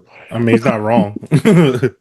Yeah, I mean, Anyway, we see that Captain Lawson is released from interrogation, and he's like, "Oh, that was stressful." And then he goes home, and Riley's like, "Hey, don't be mad." And then we see, because one of the things that Devin says is like, "How the fuck do we we don't know anybody, yeah. so we can't make moves." And Docky was like, "We only need to know one person." Yeah, he's like, I know a turtle. And I got you. yeah, and so yeah, they end up at his house, and that's the thing. Like, Riley, you shouldn't have opened the door. Facts. Strangers. Like, Bro, come on, back bro. in the day, he would have got his ass whooped for doing that. Oh, yeah, I big would have time. beat his ass. I go, Yes. Riley, can I talk to you for a minute? Yeah. Because that is one of the rules. If I am not home, you don't open that goddamn door for nobody. Bro, you let a Yep. 4'7" turtle and a girl with two with And a some pink horns girl. on her head. Yeah, I'm like, come on, man. Bro, That's let why two- your dad didn't teach you. You let two Jedi in. The block is hot. The block is hot. Like, And Riley doesn't know any better. Riley is under the illusion that the Empire are the good guys, yada yada. But like, It's a why? stranger. Why did you let these two strangers into the house? Not on, they because had we're on good hoods. people. They had their hood on at that. I'm like, They no. said they doesn't- knew you. He doesn't have that discernment. He doesn't have a Bro. gut to listen to yet. He is just a boy. You listen to my rules and you don't, and especially if his dad is a police officer, no, he gonna tell you not to let nobody in this goddamn house. So that's that white people stuff. It's not even, that's it. that's not even like, and that's a discussion for another time. But no. That's, Yeah. I don't know how race and minorities work in a land in a galaxy far, far away. It's all the same. It's all the same. It's all the same. Yeah. But I know, like, Captain Lawson shouldn't have been. Nah. Riley should have known better. And Yeah. immediately, I guess we'll go to the next episode. He immediately figures out this is why you don't do that. Yeah. So, Chapter 6, Night of the Hunted. We open with Maul keeping his skills sharp. Doing a little training session. A little 1-on-0. Docky explains his situation to Captain Lawson, and Great Value Darth Maul pulls up and attacks the Jedi. During the fight, the house catches fire, and the Lawsons make their way to the roof. Devin is able to steal an aircraft, and the four of them are able to fly off. The Empire gives chase, and Captain Lawson is put on the most wanted list. They go to see Rena to see about getting themselves off the planet. Stormtroopers show up, so they are back on the run. Devin has another fight with Great Value Darth Maul, and the real Maul shows up. The 2v1 happens, they beat his ass, they escape successfully. He reports back to the Empire, that is Great Value Darth Maul, that Maul is a problem. Yeah. And that's the episode. So basically, enjoyed this bitch-ass Darth Maul had to ask for help, because Maul's too much. 100%. And Yeah. again, I've been calling him Great Value Darth Maul since Ahsoka. That's the moment I first saw him, and I was like, "Oh, you think you're Darth Maul? You're not." Yeah. Are you So saying that just because of the lightsaber? yes, that's like Okay, again, that's gotcha. where it started. Was he Got it. had a double sided, and it Yeah. spins, and I was like, "Oh, Mm. you think you're fucking Darth Maul, don't you?" So Yeah, that's definitely. You know what? The way you describe that's perfect because in the first movie, he's doing all the tricks by hand, and he's Yeah, whipping the that's true. dual head lightsaber by hand, and these guys got a push button to make it spin like a helicopter. Yeah, they got that Oh my automatic. gosh! yeah, Oh, lack of Lazy. talent in heaven. because like Yeah. Maul will throw his shit, and that Yeah. thing will go to spin it. And I'm like, "Yeah, you think you're Darth Maul, don't you? You're Yeah, wearing mean, your little nice. black." I mean, they did the same thing though. Remember, they threw Yeah. it and it came right back to That's him, true. just like he did. That's Yeah, I mean, yeah, they think So, they're Darth yeah. Maul. Yeah. So, yeah, I've been calling him bootleg Darth Maul since, I laid eyes on him and then he died. But, The escape scene from the roof. For those that didn't know, when Captain Lawson was talking to Devin about, have you ever piloted this thing before? She said no, not something like this. When she was whipping through the Yeah. city or whatnot. Mm-hmm. She's actually, for those that don't know, Jordan, add this to your list because I know you keep writing down all these force abilities right now. Long list. This force ability is called pathfinding, and basically, it is. It's a There real oh, that was a go. hard eye roll. It was. Man, Yeah. look, that man, I rolled his eyes. So Oh, that was hard, a hard they fell eye on the roll. ground. Of course, they could do this. It's a force ability called pathfinding. That's why she was able to manipulate that craft so well. That's also why in Clone Wars they had those tiny ships that were built for speed because only Jedi can move like that. That's it. Regular human abilities can't move that quick or react that fast. Mm. There you Fun go. fact. There you The go. Force. Allegedly, yeah, you got to use the force to fucking drive. To be a badass driver. To be a badass driver. To Not regular everybody can drive, do that's it. fine. Not everybody can do it. Yeah. So, yeah, Docky's like, "Hey, here's the situation." And, like, yeah, he's like, we need to let grown folks talk.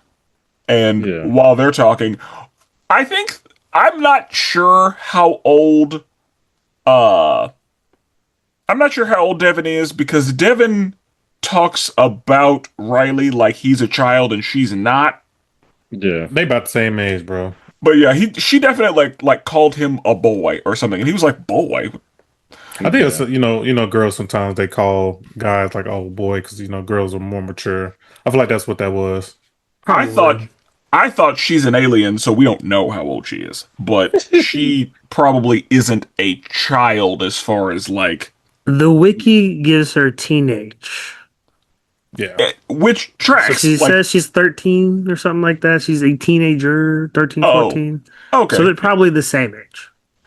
cool. yeah. That's why I was like Yeah. maturity wise, she's probably a little bit older. Yeah. Makes sense. Okay. Well, regardless, I think that he was like, "What? Oh, okay, that's weird." Because like, you don't know what sports are.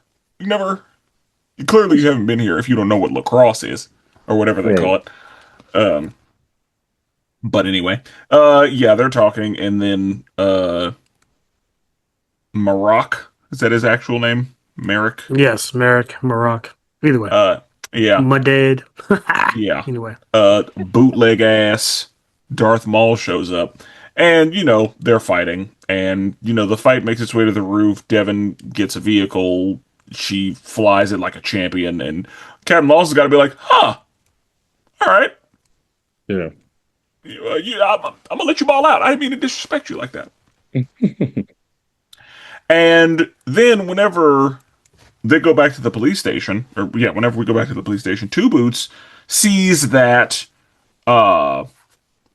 he sees Captain Lawson pop up on the wanted list. And he's like, oh dear. And so Captain Lawson's like, "We're gonna go see my friend to try to get us out of here." Yeah. So they go see Rena, and we had seen Rena before because he got some information from Rena earlier. But and it sounded like Rena, because one of the things Rena was like, she was trying to have Captain Lawson. She got a little thing for him. Yeah. Yeah, because And he married. Oh, well, he's not though. He's divorced. You're right. Because earlier he was like, "Anything else?" He's like, "I'm free for dinner." Yeah, Like, she threw it at him. She had okay. a shot. Yeah, She she had a did. shot. He was Good. scared. I mean, and that's the thing. Some people probably would have reservations about dealing with aliens. Other I people would. wouldn't. I would. Like, if he was Peter Quill, would have been handled already. If he was Yeah. Captain Kirk, handled. Like, there are a lot of people who would have already done that. He's a good law abiding citizen, and she belongs to the streets as far as he's concerned. Maybe he's still not over his divorce. There are a lot of You're reasons right. we could be here. He doesn't have the time for a relationship right now because he doesn't have time for his son. So he probably doesn't have time for, whatever aliens do. Well, there was a tidbit in this scene, if y'all remember, where they revealed that Captain Lawson was a bounty hunter back in the day, and that's how he knew her. So, yes, now he's law abiding, and she's still dealing in the streets of the underworld. But I got a lot of sexual tension from that scene. Oh, no, they got a absolutely. past. No, Absolutely. They got some pre-child adventures that didn't happen. Yeah, under the right circumstances, yeah. They knew each other. We'll spin the block. But they go see her, and she's like, "Do I even want to know what this shit is?" She's like, "Nope, you don't. I just need you to get us off the planet." And she's like, "All right, I'll see what I can do." And then the Empire arrives, and she's like, "Let me go downstairs and take care of that." Yeah. It immediately goes badly. Yeah. And so she's like, "All right, run." So they're back on the run. Great Value Darth Maul shows up, and he and Devin fight a little bit, and then Maul shows up.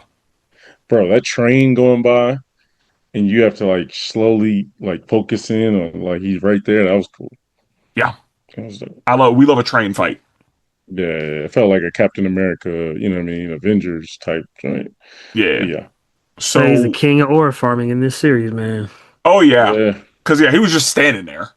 Mm-hmm. I was like, "Fucking Maul, good. I support it." Yeah. So they 2v1 his ass, and they're able to, cut the train. They're able to escape, and he's like, I think I'm gonna need a little bit of help. This guy's way more dangerous than I thought he was. I admit it. I'm fine admitting that ain't no problem, but like, send help. Mm-hmm. And so, yeah, they send another brother from the Inquisition. But episode 7, or chapter 7, Call to Oblivion. We open with Devin and Riley reluctantly following Maul. Once they get to Maul's crash pad, Devin and Riley attempt to flee, but Maul ain't having that. The Empire shows up and Riley gets taken. Devin meets back up with Captain Lawson and Docky, and they make moves to rescue Riley, who has been taken to the police station. Captain Lawson calls Two Boots about Riley, and Two Boots ignores his call. Maul and his number 2 have a conversation about allegiance, and Maul has a 2v1 with the Inquisitors. The Mandalorians try to take the ship and leave, but they are shot down. Maul is having some knee problems, and one of his brothers tries to help but ends up getting killed. Just as the Inquisitors think they have Maul, he collapses a cave with the Force, and they have to retreat. And that's the episode. When I saw them knee problems, I was like, yeah, bro, I've been there before. Yeah, I saw them knee problems. I was like, you're getting old. Yeah. Ugh. I felt so good when the Mandalorian got hit. Like that group. Oh, Of I knew they weren't. got hit. I knew they weren't gonna make it out. Yeah. Steal the ship. I was like, wow. One, shout out to the cameo of the freaking the ship from episode 1. But y'all really thought y'all was gonna get away? Y'all Right, that's really what I'm thought y'all was gonna get away? Yeah, I Right. said I was like, this is Maul's show. Their disloyalty, and that's the thing. Y'all are watching Maul take revenge one game at a time. You're watching him personally take revenge on everyone who has wronged him, and y'all think wronging him is the move? Yeah, they join the list. of Like, people yeah, who wronged him. you just made the Right. list. Like, that's what this is about to be. Yeah. So, I know that Brandon's the only one who got that Yeah. reference. That was for him. Yeah, Shout out yeah, Chris I Jericho. don't know. Yeah. But, Maul is like, hey, y'all should come with me if you want to live. And they're like, I don't know about that. Because Riley looks at him and he's like, I don't think we should follow this. Are you sure we should follow this guy? Yeah. I'm not following Maul to anything. Yeah. And Devin is like, I mean, following him is the yes. Don't trust him, but we're gonna go with him. Mm-hmm. So they eventually make it to Maul's crash pad, and he says to them, like, you can leave anytime you want. But then he says to his number two, like, they're not leaving. They have to come with us. Mm-hmm. Yeah. And she's like, oh, well, you said that we could. All right, we're going to leave. And then Maul's like, absolutely fucking not. You're not leaving. You didn't hear what I just said? Get your ass back here. Yeah, you're coming with us. And so, fuck the Empire's here. Because they can always find you. Yeah. And Devin is trying to protect Riley because that's her mission. That's what she's been told to do. Hey, protect Riley. Riley gets snatched up. Yeah. That was a failed mission right there. Yeah. Yeah, you I fucked swear up, I'll man. protect your son and captured. Yeah, Yep. exactly. Yeah. I mean, she's Selfish. alone. She's by herself. Mm, But No, that was a choice chosen. She chose that one because she wanted to go fight next to her new man, and New man is crazy. I mean, and then lost But- the boy. she knew that helping him was the way out of this at the time. Because she knew that he was going to make sure that they got out of there. But, Nah, she could have found another way. okay. She should have stayed with Riley, in my opinion. Yeah, But anyway. They both got captured at that point. She, bro, I don't know. Because it was just stormtroopers. So Yeah, but they're dangerous in overwhelming numbers. Like There are 5 a of lot them. Okay, we can take 5. 15. That's a lot of blaster bolts to deflect. I don't know. yeah. Okay. True. So, Devin finds Docky and Captain Lawson, and she's like, hey, Riley got taken. And Captain Lawson's like, oh, well, they probably took him to the police station. We are going to go get him. So, he calls Two Boots. And Two Boots has already been, like, scolded. Like, Blake was like, get back to your fucking desk. What are you doing? Those boots aren't regulation. Exactly. Get him outta here. bro. I ain't gonna lie. When I didn't see it without the boots, I was like, that's messed up, man. Yeah. That's messed up. Hit him with a what probably are those? Yeah. Nah, he definitely did. He probably been wearing did. them joints for like a decade too. Bro, That's his that's name. messed up. Like, that's what man. they call him. Is Two Boots. Yeah, bro. Big facts. Yeah. So that means he's been rocking them boots since he was built. And Yeah, that's messed up, man. They took that man's shoes. yeah, he's like, Yeah. "Get those ugly ass boots out of here." Yeah. And so when Two Boots ignored the call, I was like, okay, I have mixed feelings about this. Because on one hand, what the fuck are you doing? Yeah. On the other hand, if you are caught talking to him, it's going to be bad. So you need to like leave and talk, like go somewhere and have this conversation. Right. But I didn't know if it was a situation where Two Boots was like locked into regulations or not. Well, the hologram that popped up, because he saw Riley getting dragged in to the interrogation room. He said, True. Riley, what are you doing here? Where's your dad? Bloop. Yes. Mhm. Most wanted. Okay. Things have changed. Right. Yeah. And yeah, he tried to explain like this is an acquaintance. I know this boy. And yeah, Blake was just terrible. Which we knew he would be. Sure.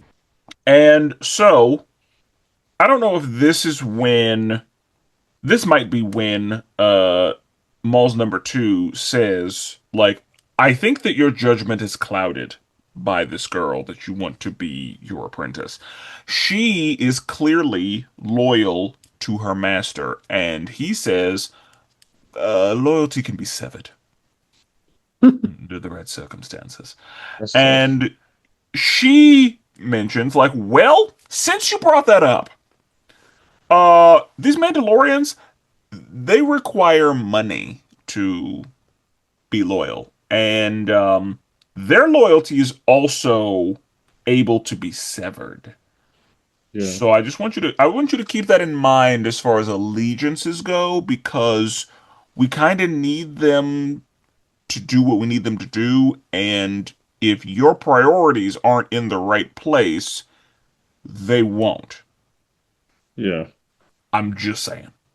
I Like, like that they emphasize that because Mando's. I mean, some of the Mandalorians is like, just for hire. You know what I mean? Like for the love of Let's- money. skills. Especially Yeah. at this point, because I have no home. So like, Exactly. Exactly. Yeah. get that bread. Yeah, Yeah. because number two was like, I'm rolling with you.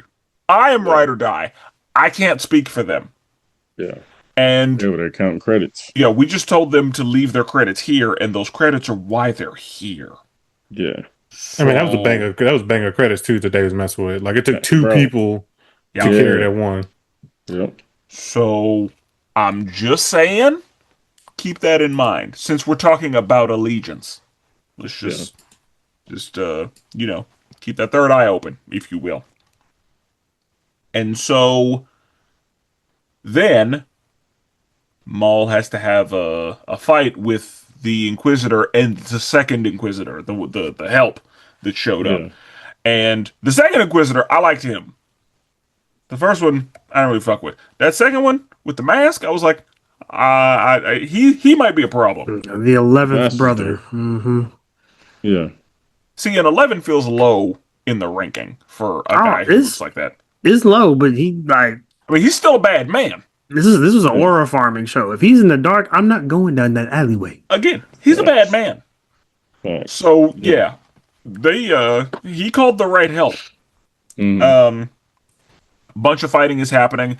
The Mandalorians are like, now here's our move, and they get on the ship and they're like, haha, bye bye, Yeah. dead. Incinerated. Yeah. And I was like, good, that's what I needed. yeah. And so Maul's having some knee problems. They didn't got him. They got him in his legs. They got him in like the hip, and that's like fucking his knee up. It's not good. And it's about to be over for Maul. One of his brothers pops up, tries to help, gets ended. God. Yeah. God, yeah. Not good. And Maul takes that personally. Mm-hmm. But he's still having knee problems. So That knee get you every time, bro. Every time. Nice, man. Oh, I got that. he's got a trick knee. Yeah. And so whenever they have him cornered, he puts his hands up, and they're like, "Oh, we're not taking prisoners today. Mm. You die." Hmm. And he was like, "I think not." Yeah. And that's when he drops the cave. So this is the episode where I found out that Maul was in charge of Mandalore. So just because, how did Maul acquire Mandalore?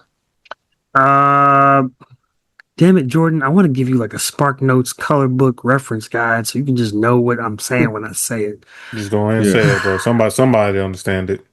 Brandon, do you remember the Death Watch? Yes. He gonna lie and say yeah. Oh damn, okay. That's crazy work. So Are you super Spenser, late? What you good? the Death Watch, if you remember that black lightsaber from Mandalorian, that black lightsaber. Oh, I saw that, yeah. Okay, so you remember the dark saber. Right, cool. Yeah, So yeah, the yeah. dark saber, whoever possesses the dark saber and wins it by combat is the leader of Mandalore. That's how it goes. The dark saber belonged to the Death Watch forever, and I guess after one episode in the Clone Wars where Obi-Wan fights off the Death Watch, Maul shows up later on, takes charge of that faction of Mandalorians, and takes over the planet as possessor of the dark saber. So that's how he ended up being in charge of Mandalore. Now, by the time all that stuff happened, Obi-Wan, Anakin, Ahsoka, they're all long gone. They're not on the planet, so they have no idea what's happening. To that last episode where they got to go back. Okay. Cool. So, yeah. he collapses the cave, and the Inquisitors have to leave. And that takes us into chapter 8, The Creeping Fear. This is when Jordan feels like the show's starting to cook a little bit. Yeah, about time. I'm like, God damn, dude. So, we open with Maul escaping the Inquisitors. Maul's squad can't find him, and they decide to leave, hoping that he will find them. Riley is interrogated by the second Inquisitor, and Rena calls Captain Lawson to tell him that she has a transport that will be leaving in 2 hours. Captain Lawson calls Two Boots and wants him to trade Riley for himself. Maul is being haunted by his past and blames Darth Sidious for it. Devon steals a vehicle, and Two Boots gets Riley out of lockup, which leads to a chase. Maul locates his squad, and Captain Lawson's group realizes that Rena has been compromised. Rena blows up the ship, and Maul's squad is now using Demas's office as their new hideout. That's the episode. So, Maul gets away from the Inquisitors, and his squad is like, we don't know where he is. And they're like, it's fine. He will find us. But there are no signs of him. He will find us. Do not worry about that. And Riley is called in for questioning by that second Inquisitor, the 11th brother. And I was like, you're going to tell him everything you know. And this is another moment where I was like, so do they have, like, can the Jedi, how far into people's minds can Force users go? Depends on how strong-minded you are. If you have a strong worldwide Willis. If you have a strong will to protect your mind, it will not work on you very well. Now, prime example, episode 1, Qui-Gon Jinn, and I forget his name, the guy that owned Anakin Skywalker and his mother, when he tried to do the whole, you will give me both, and the character was essentially like, your mind tricks ain't gonna work on me. The same thing applies to a Jedi or Sith mind probe. When they peer into the weak-minded individual, they see everything. So if you don't know anything, they already know that. They can probe all the way back into, as far back as they want to go. The consequence of doing that, though, it damages the person's mind. So if they go far back enough, by the time you pull all those memories out, that person is not the same no more. They're like almost brain mush because you are affecting them with those powers. Now, didn't this happen to Andor when they interrogated? I think they made a machine to replicate what is happening. Remember when they interrogated Andor's girl, and they interrogated using the machine, and then from after that, she was like struggling. Yeah, she was not okay. Yeah, 100%. Exact same concept. Yeah. Okay. Yeah. Okay. So he escapes. Riley gets interrogated, and Rena is like, "Hey, Captain Lawson, I got a way off the planet. We're good. It's leaving in 2 hours, with or without you." Yeah. And so he's like, "I need more time than that because I got to get my boy." So Captain Lawson calls Two Boots, who finally answers, and he's like, "Hey, Two Boots, I need you to get Riley out, and I will give myself up in order to get Riley out." And Jockey and Devin are like, "What are you doing?" It's like, the only thing I can do. Riley's gonna be safe. Yeah. Like, I have no problem sacrificing myself to get my boy out. And then this is where I think Jordan had a problem. We see Maul is reliving not only the conversation that happened where the Inquisitor was like, "We said you die. We're not taking prisoners." He kept replaying that moment, and then we go deeper. We see into Maul's past. We see what actually happened. We see him getting cut in half. We see some of his time when he was under Darth Sidious and just hitting him with the lightning. And eventually he's like, "Sidious, you did this." And I like that scene. That was pretty cool. Yeah. It's a great emotional development scene for Maul as a character and for all the fans really of Maul. Yeah, 100%. The thing that cued it though, Spencer's in that cave when he Ray got on his knees and raised his hand up to surrender. Was the initial thing he did before he brought the cave down. Mm-hmm. They said that the Emperor sent them to kill him, and now all of a sudden he's like, "The so Yeah. Sidious wants me dead. Not yes, only did he yes. abandon me, now he wants me dead." Yeah, Sidious Yeah, sent yeah, y'all yeah. for me. Yeah. PTSD. You know what? Forget Chaw, forget him, the whole thing. Bring the cave down. And so as he's crawling, I guess I got a little emotional because I know he a bad guy, but a lot of He's know an anti-hero. Well, he's an anti-villain. No, dude, he's a bad guy, bro. That's the bad guy. bad is relative. Bad is relative based on I think perspective. I think He's he's not an trying to anti-villain. rule. Yeah, okay, I give him that. He's still bad, but he's not. I'm trying to take over the world. It's like, no, I just want my get back. Because I was fine sitting in the corner. Yeah, the same way that there are anti-heroes, I'd call him an anti-villain. Like, anti-villains are bad people with morals, in my opinion. Like, people who won't cross certain lines unnecessarily. He was seriously not trying to kill people. That's why he kept making deals. He's like, let's talk about it. Let's talk about it. I don't have to kill you, but you want to die? Okay, all right. I also realize that is this the third show that kind of talks about Sidious? Like, I feel like we're starting to like hear a lot more about Sidious because didn't he pop up in what's the one with the two girls? Ahsoka? Sorry, Acolytes? Yeah, didn't he? Wasn't that him at the end at the cave and like he popped out a little bit and like you see his face? Was that not him? That was Plagueis. Yeah, the Plagueis is the master of Sidious. That would make more sense because Plagueis' race can live quite a long time. Okay. I thought that was I thought that was Sidious. Okay, never mind. Acolytes was like 100 years before. Yeah, that was one of the first ones. Forgot about that.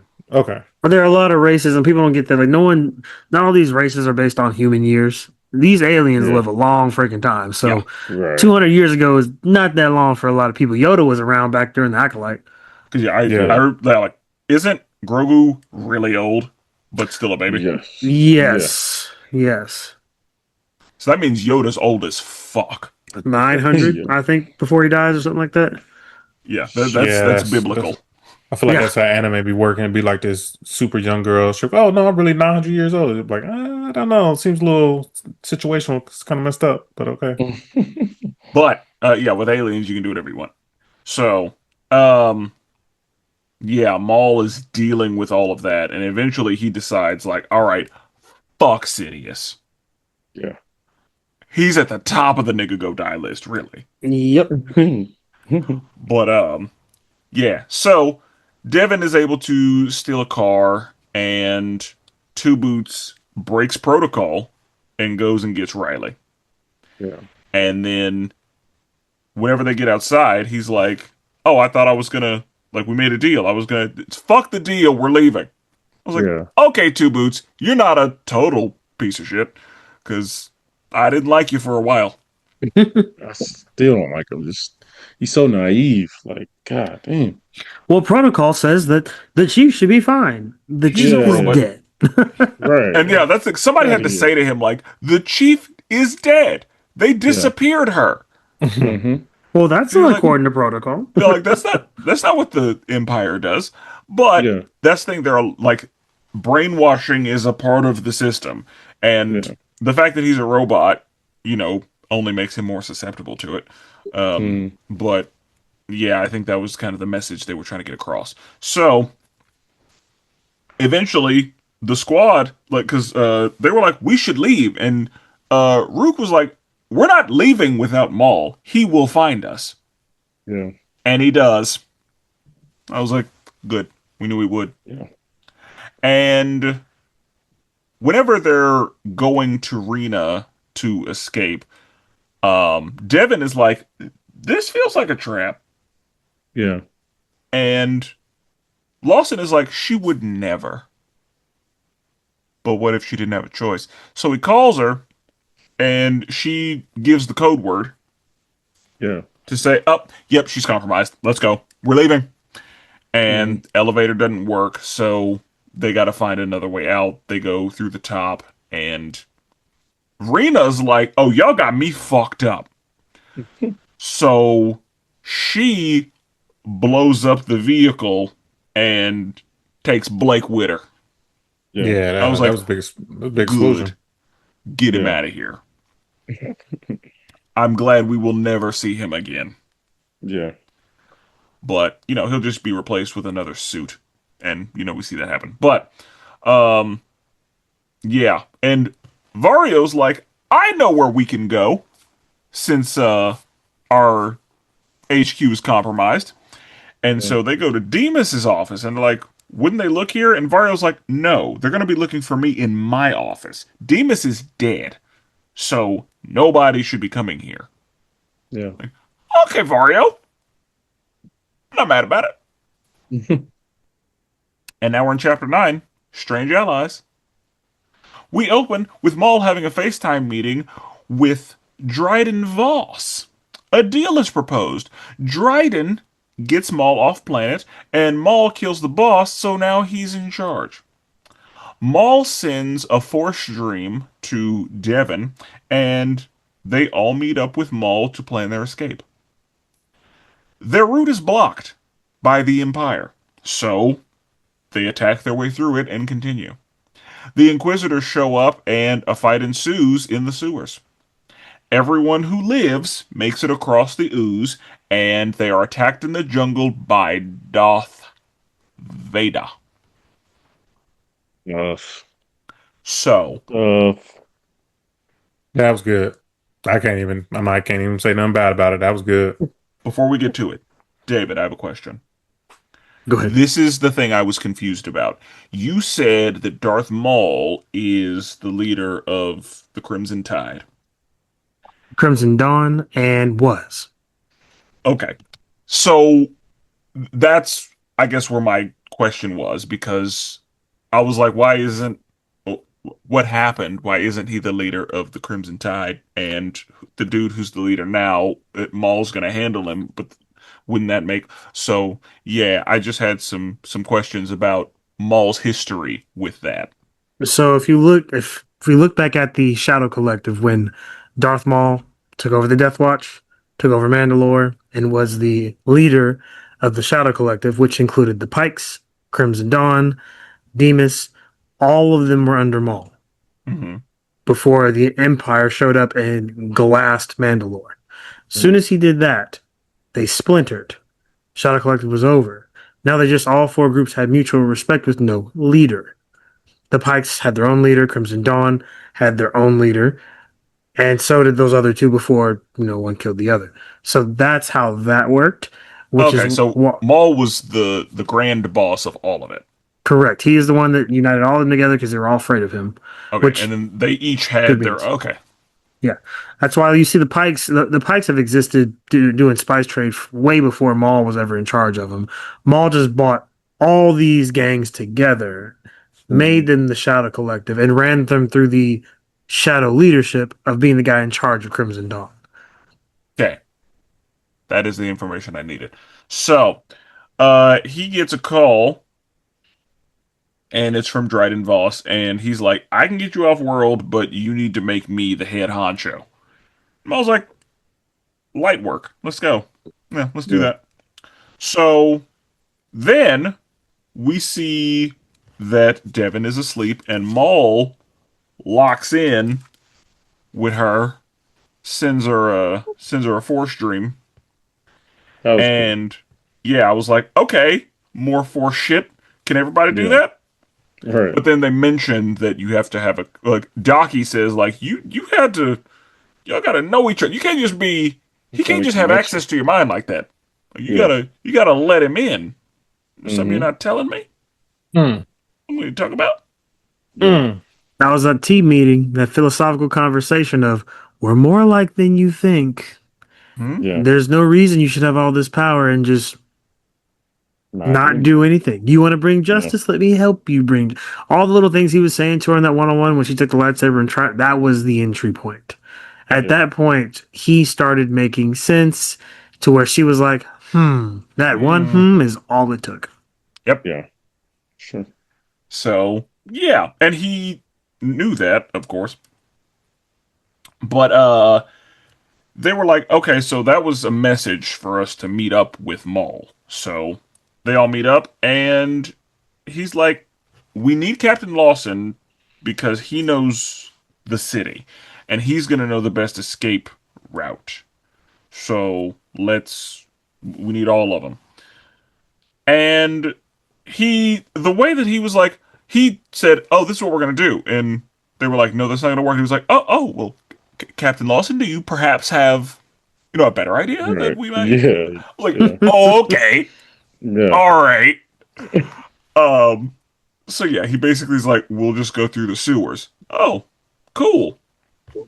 So they make their way, and then they run into a bunch of Empire, and they're like, "Oh no, there's too many of them to sneak by." And Maul's like, "All right, say less," Yeah. and just starts cooking them. Mm-hmm. Just brute forces his way through, and they're like, "All right, that's done," and they just keep moving. And once Easter egg. Mm. ATAC, the Walker, when he ignited his lightsaber and walked them down, that was Oh, straight yeah. out of Jedi Survivor. Okay, Mm. Cut Was him that- exactly down. it was That was nasty. pretty Oh, dope. I'm sorry, Yeah, that was not dope. Jedi Survivor. Forced Unleashed. Yeah, That I was the about to say, throwback. It was Forced Unleashed. Got it. Yeah, That was definitely it clean. was nasty. Yeah. So yeah, then they're in the sewers, and Docky's like, somebody's coming," Yeah. and that is when the two bootleg Darth Maul show up with a bunch of Bro, them stormtroopers. Inquisitors hit that corner 4-2 running. Yeah, they Sure were did. chopping. moving. Bro, like they wasted no time. Yeah, they Let's got get right to to it. Yeah. And Maul's spy bot died. Ah, That was that was rough. tough. Yeah, that sucked. Master. Yeah. Yeah. And Maul took that personally. He was funny. Yeah. Yeah. So yeah, they were, they just had one skiff and he had to gently get everybody across. And they are fighting. Bro, they getting Yeah. active in This this, is- episode. That's what I love to see. Give This me is 10 my episodes of favorite this. fight scene across Yeah. the show. Yeah, give me 10 episodes of this. Yeah, like they were It's all fights. going. I was Yeah. like, yeah, I'm here for everything that's happening right now.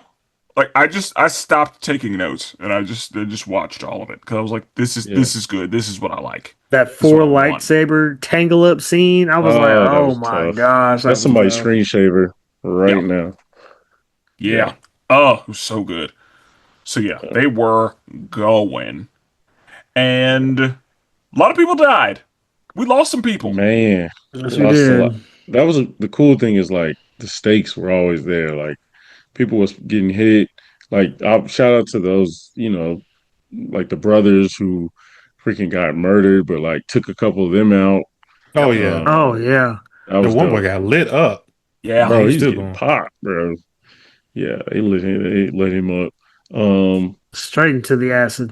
Mm-hmm. Yeah. Yeah, facts. I said, if I'm going down, I'm Exactly. taking at least 3 of y'all with me. Yeah, We all exactly. going. Yeah, And yeah, so it's crazy. everybody who made it out of there, everybody who lived, was able to get to the other side. Mhm. So good. They're stuck on the other side of the ooze. They can't get across because they were like, this is too wide a gap for us to jump. Like we can't use the force to get across. So yeah. They get over there and then they make it to the jungle. And then number 2 is like, we'll go check it out. And she comes running back. It's like, oh my god, there's something out there. And then she gets rape. And who pops out? None other. You just hear the breathing. Yeah, I was like- I thought it was a monster at first, but I also thought it was a I monster. did too. I thought was it was like- like a different alien. All 3 I was of you like- guys would be correct. Yeah, I was no, like, true. what? different What? monster. Yeah, I was like, what? I thought it was a monster we didn't know the name of. But but I was like, oh shit. He showed up Yeah. himself? That silhouette was crazy. Like, Well, because they mentioned like, oh, he's heading right towards them, and I was like, Yeah, oh, we sent him who his they way. talking about? Yeah. yeah. And he did say that, and I didn't clock that that's who that was going to be. Yeah. Because again, like, I didn't expect it to be the man himself. Right. But yeah, when he popped out, I was like, oh shit. Yeah, That's not good. at No. all, bro. I don't know how y'all make it out of this one. Yeah. That was aura forming big time. The fact that he always like hits the lightsaber, that's so dope, bro. Like Darth Vader is a different level of cool. He Yeah. sure is. And you know what's crazy? In the Clone Wars, the one of the last episodes when Ahsoka's fighting Maul and they score off 1-on-1, she says, "You're lucky you're not facing my master." Yeah, And yeah, now we got this episode where Maul injured. Obviously, he got the right. laser Got strike knee to the problems. hip and the knee and all that. Master didn't show up in Yeah, full force. Yeah. and so just so people know, because I've seen people ask, like, did Maul know this was Anakin? Like, did he know anything really about Darth Vader? I think, Not at this point. Okay. well, it kind of seems like he did, though. Or like he started to suspect something's going because he was like, this person knows how to Jedi fights. Yes, Yeah, yes. Throughout the fight, Maul is analyzing all of his tactics. It's aggression. The Jedi fight passively, which is like when the Jedi fight the Sith, it's a battle of ideologies. It's not a battle of like who's better with the sword. It's a literal battle of ideologies. You've got dominance in the Sith. You got aggression in the Sith. You have swift moves of defense and pacificity and looking for openings in the Jedi. That's why yeah, you see Maul instruct them. You guys can't fight like Jedi. He knows what y'all are doing. You need to yeah, go aggressive. He's not prepared for that. So yeah, yeah. he's analyzing the fight as it's happening, and of course the Jedi are not clocking it, which is typical. So Right. And that brings us to chapter 10, The Dark Lord. Oh, We open with everyone running from Darth Vader. Dryden calls Vario and lets him know that he is on the way, and Maul advises Devon to use rage to unlock her true potential. We have a 3v3. Maul, Daki, and Devon versus Darth Vader and the Inquisitors. Everyone else runs into stormtroopers. Darth Vader kills Daki. Captain Lawson sacrifices himself so Riley and Two Boots can get to the ship, and Maul brings down the house so that he and Devon can escape Darth Vader. Devon agrees to be Maul's apprentice. And that's the yeah. episode. I feel like when you see prime LeBron James and you're like, man, we're watching greatness right now. That's what I felt watching like a prime Vader. Because the crazy thing about Vader is like just learning in Star Wars. Like I thought, oh man, this character's so popular. There's so many scenes of him fighting. There really isn't. There really is very limited scene. That's why the Rogue One hit so hard because people were like, oh shit, like this is him in his prime putting in work. Where before it was like he's menacing, but it wasn't like that, you know. When you look at minutes on screen versus popularity, Yeah, Darth Yeah. Vader has one of the biggest like he might have the biggest disparity. not fast.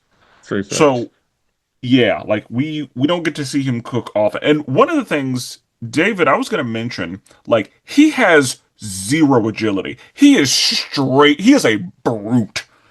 Yeah, He is, I was like, how are these people that are clearly faster than him not able to do anything? Because he is bitching these people. so Yeah. when I said about Devin flying that LAAT with that force ability to be able to yeah, maneuver like that. He still has all of those abilities in that armored suit. And now he's not armored like armored, but he's yeah, mostly android underneath there. Yep. Those limbs can still move that fast. They yeah. can. Because in Rebels, he was whipping that lightsaber left and right in Mm-hmm. Rebels. So Yeah, in Maul, it's not the agility. He's not doing flips like Ahsoka used to do, like he used to do back in the day, nor twirls. It's more I'm gonna kill you. And that's how he strikes. And every time his lightsaber makes contact, it's almost like your arm is shattering. You need two hands at all times to catch yeah, one strike of his. Well, And that's what I like. He's a brute. Like yeah, it's like just- caveman smash. he's physically stronger than everybody. Like he's wearing them down. Like he's a yeah. bruiser. Like he's a brick wall, and they're struggling. Like the choreography was so good because, like you said, like everybody else is like doing all this extra stuff. He's just like wham, wham, Yeah. like just trying to like put you in the ground basically. And like he'll go one hand and then switch to the like it was crazy. Yeah, like it's as if everybody else has nunchucks and he's just got a big ass hammer. Exactly. For Yeah. real. Yeah. Like you're the nail. Like, yeah. Like he just straight up and down, just Yeah. lumberjack shit. Like it Exactly. was, Yeah. And and don't let him use two hands. It's over. He's mostly Right. striking you with one hand. If that second hand comes up, you're not Yeah. deflecting that. You're not blocking it. No. Your lightsaber's No. going to hit you in the face. Right. so yeah, like if he's in a video game, he's a brute. Like he's a Mhm. Ganondorf Yeah. type hitter. Like Yeah. you don't get caught. Yeah. Like you better evade. You better move out the way. Don't be in the way. When they force pushed him, my boy just slid like Bro, barely even inches. went back. yeah. I was like, damn. Damn. And I was thinking, like, I was like, don't let him start force pushing. Yeah, facts. Don't let him, Like, because I was like, if he force chokes anyone, we're It's done over. here. Yeah. Right. That man is thought- snap necks in midair. And he's bro. like, I knew he was the baddest man when I saw him pull down like a spaceship. Oh, and Obi-Wan. Oh, Yeah, yeah, that was fire. badass. When I That saw was that, I fire. was like, he's too much. Yeah, that He's too was much. crazy. That was nuts. They're kicking on the jets, and he's just pulling it further and further down. like, Yeah. Yeah, like they run, can't get away. I was like, yeah, he's too much. Yeah. These are the things I needed to understand that he's too much. Because again, based on the old things, like it was all just lore. But yeah, now that I've seen him, and I'm like, You've been a witness to it. yeah. And I'm not a So- Star Wars fan, but I've seen enough to know like he's a bad man. Vader is that guy. That's why you saw eventually they had to start crushing him with rocks. There was Yep. no more lightsaber fighting. It's like, all right, bring the house down. This man is not coming down. That's Yeah. the only way. That's how we're gonna have to do this. Like the sky falling is gonna be a distraction. Yeah. Because he was kind of like forced, like a lot of stuff didn't, like he just pushing stuff out the way. Yeah. Like, Lightsaber strike, push. Yeah, force. yeah. I will say, bro, I got PTSD from playing Jedi Fallen Order. And that last, bro, I'll never forget how being that stressed when Vader walks out and you're like, oh, I'm trying not to, unfortunately, I have to spoil it. It's a however long Bro, game been Came out out. for a couple years We, now. Yeah. Brandon, Yeah. if you would have let me issue the spoiler warning, Hey, man. Game been out for like a I decade. spoil this and everything in the world. Yeah. But like in that game, like the stress of you literally have to escape from Vader and survive. That's the mission. It isn't beating him. It isn't going head to head. It's just literally, can you run away from him? Can you run away from Jason Voorhees without dying, essentially? Yeah. And when seeing this scene, it felt like that. Like it felt like just don't die. Like you just don't die. It's That was essentially the the goal. mission. Like, Yeah. we have to not leave, or we have to not. We have to live and Right, leave. Yeah, exactly. So yeah, this was again, Star Wars lately has been doing a good job of showing us that Vader is him, Yeah. Yeah. which is really important because Absolutely. we've been told that for such a long time, but I'm glad that what we're seeing is demonstrating that, because it's a lot easier for us to be unimpressed and for him to like not really be all that bad of a man. Yeah, true. But, and again, the way he's just like, he doesn't do a lot. He doesn't do a lot of moving. Like He's Tim Duncan, man. his movements are not impressive. A big fundamental right there, that lightsaber. Yeah, he's just Tim Duncan. His footwork, not a lot of flash to his game. You know what I mean? But it gets it done. He Good gets old it done, fundamentals, man. huh? Yeah. Yeah, And first of all, like I had I was so hot at Maul for like Docky's facing him 1v1, and then Maul's like, you got it. and walks off. Yeah. I'm like, I mean, Maul. It looked like Maul kind of force pushed him towards. He Oh, he did. did. Yeah, he did. He said, "You got it." Pushed The him. dude turned around like, "What?" Yeah, Yeah, they bro. were 2v1ing him, and they should have had that same. I mean, they didn't know, but spoiler for Invincible if y'all haven't seen it. They said if you run into him, do not fight him one on one. Yeah. Yeah. They should have had that conversation. Oh yeah, for real. You do not take Vader one on one. I don't care who you are. But that was part of the plot.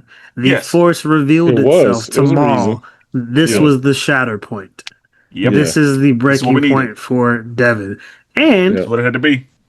he was not the only one witnessing this. Out True. in the corner of the nether regions, Captain Lawson sees the whole thing. Yeah, true. That is true. And I mean, and we gotta can't be no witnesses. Yeah. Yeah, no witnesses. So hmm didn't happen.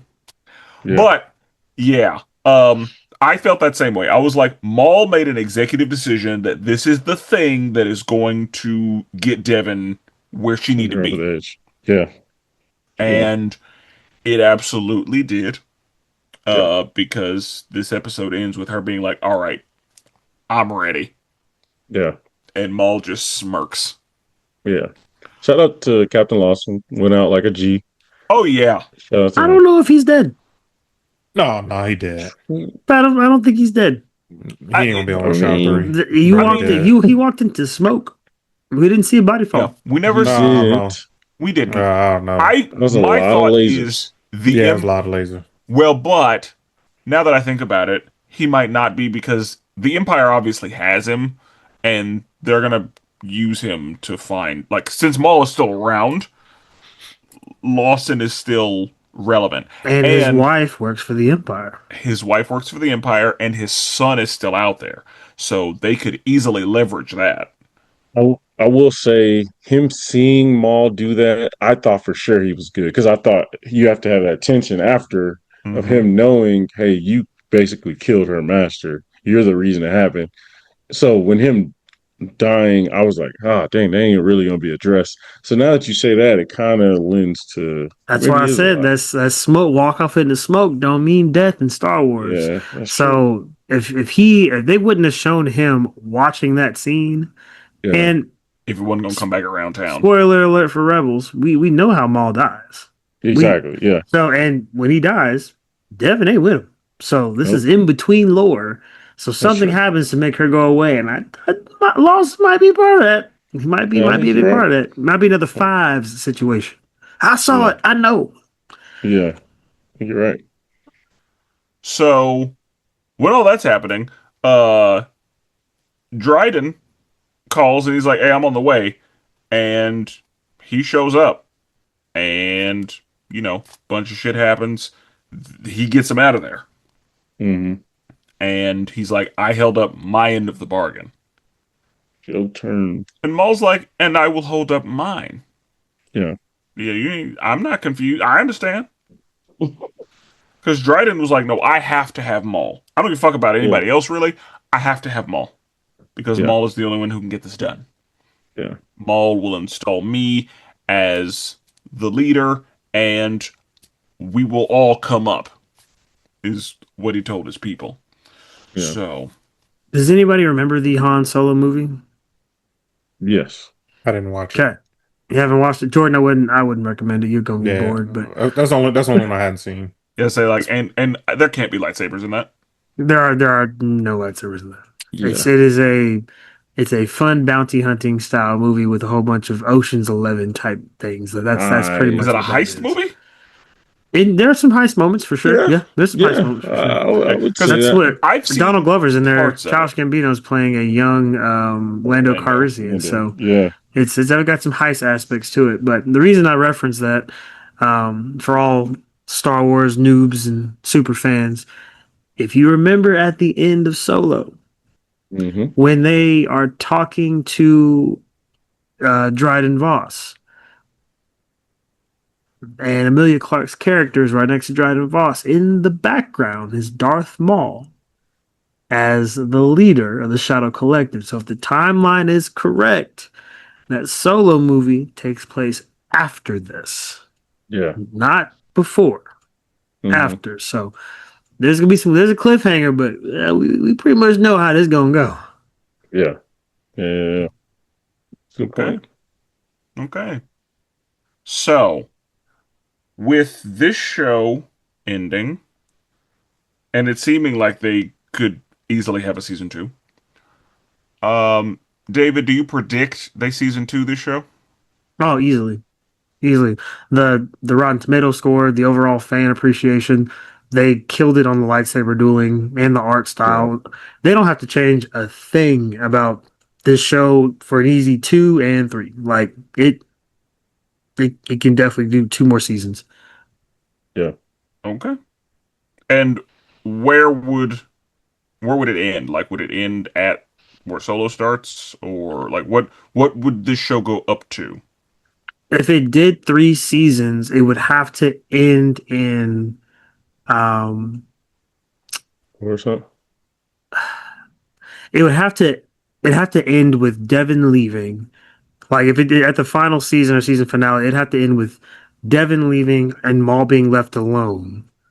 Yeah. And it'd have to be prior to the events of the original trilogy. Like it can't end with the Death Star blowing up and all those events because Maul's not around for that. Yeah. But it would have to end, or it would end right before there, where he's on Tatooine. That Yeah. episode would have to Exactly. make sense. So like this Yeah. show could show him having a big comeback, sitting on top of the world, plotting all these things, doing all these things, introducing these characters, but at the end, Maul is alone when he dies. Yeah. So that's how it's gonna have to go. But they could definitely there's a path up because at some point in time, Maul sits on top of the underworld again. Yeah. Okay. Okay. Okay. So, Jordan, let's start with you. Mm. Ranking.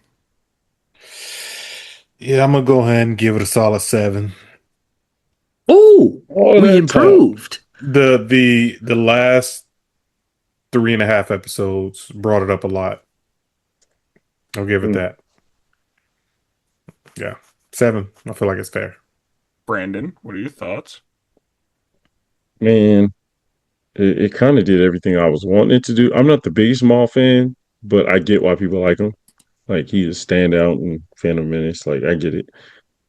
I would probably go a 9, honestly. No, Going 9. Okay. Not the hate from Hey, the bro. background. Yeah, chill, bro. Yeah. Okay. Mr. Jones. I would give this a solid 8.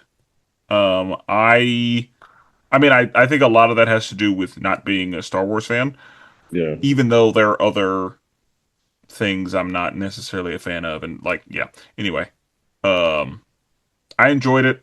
I thought it was good. I think it gave me everything I needed as well. Um, I needed good choreography and Maul doing some shit, and Yeah. that's what we got. Hmm. I didn't even expect to get Darth Vader, Yeah, so that same. helped. Yeah. But yeah, I had a good time. Yeah. David. David. This one is going to land as like a 9.8 for me.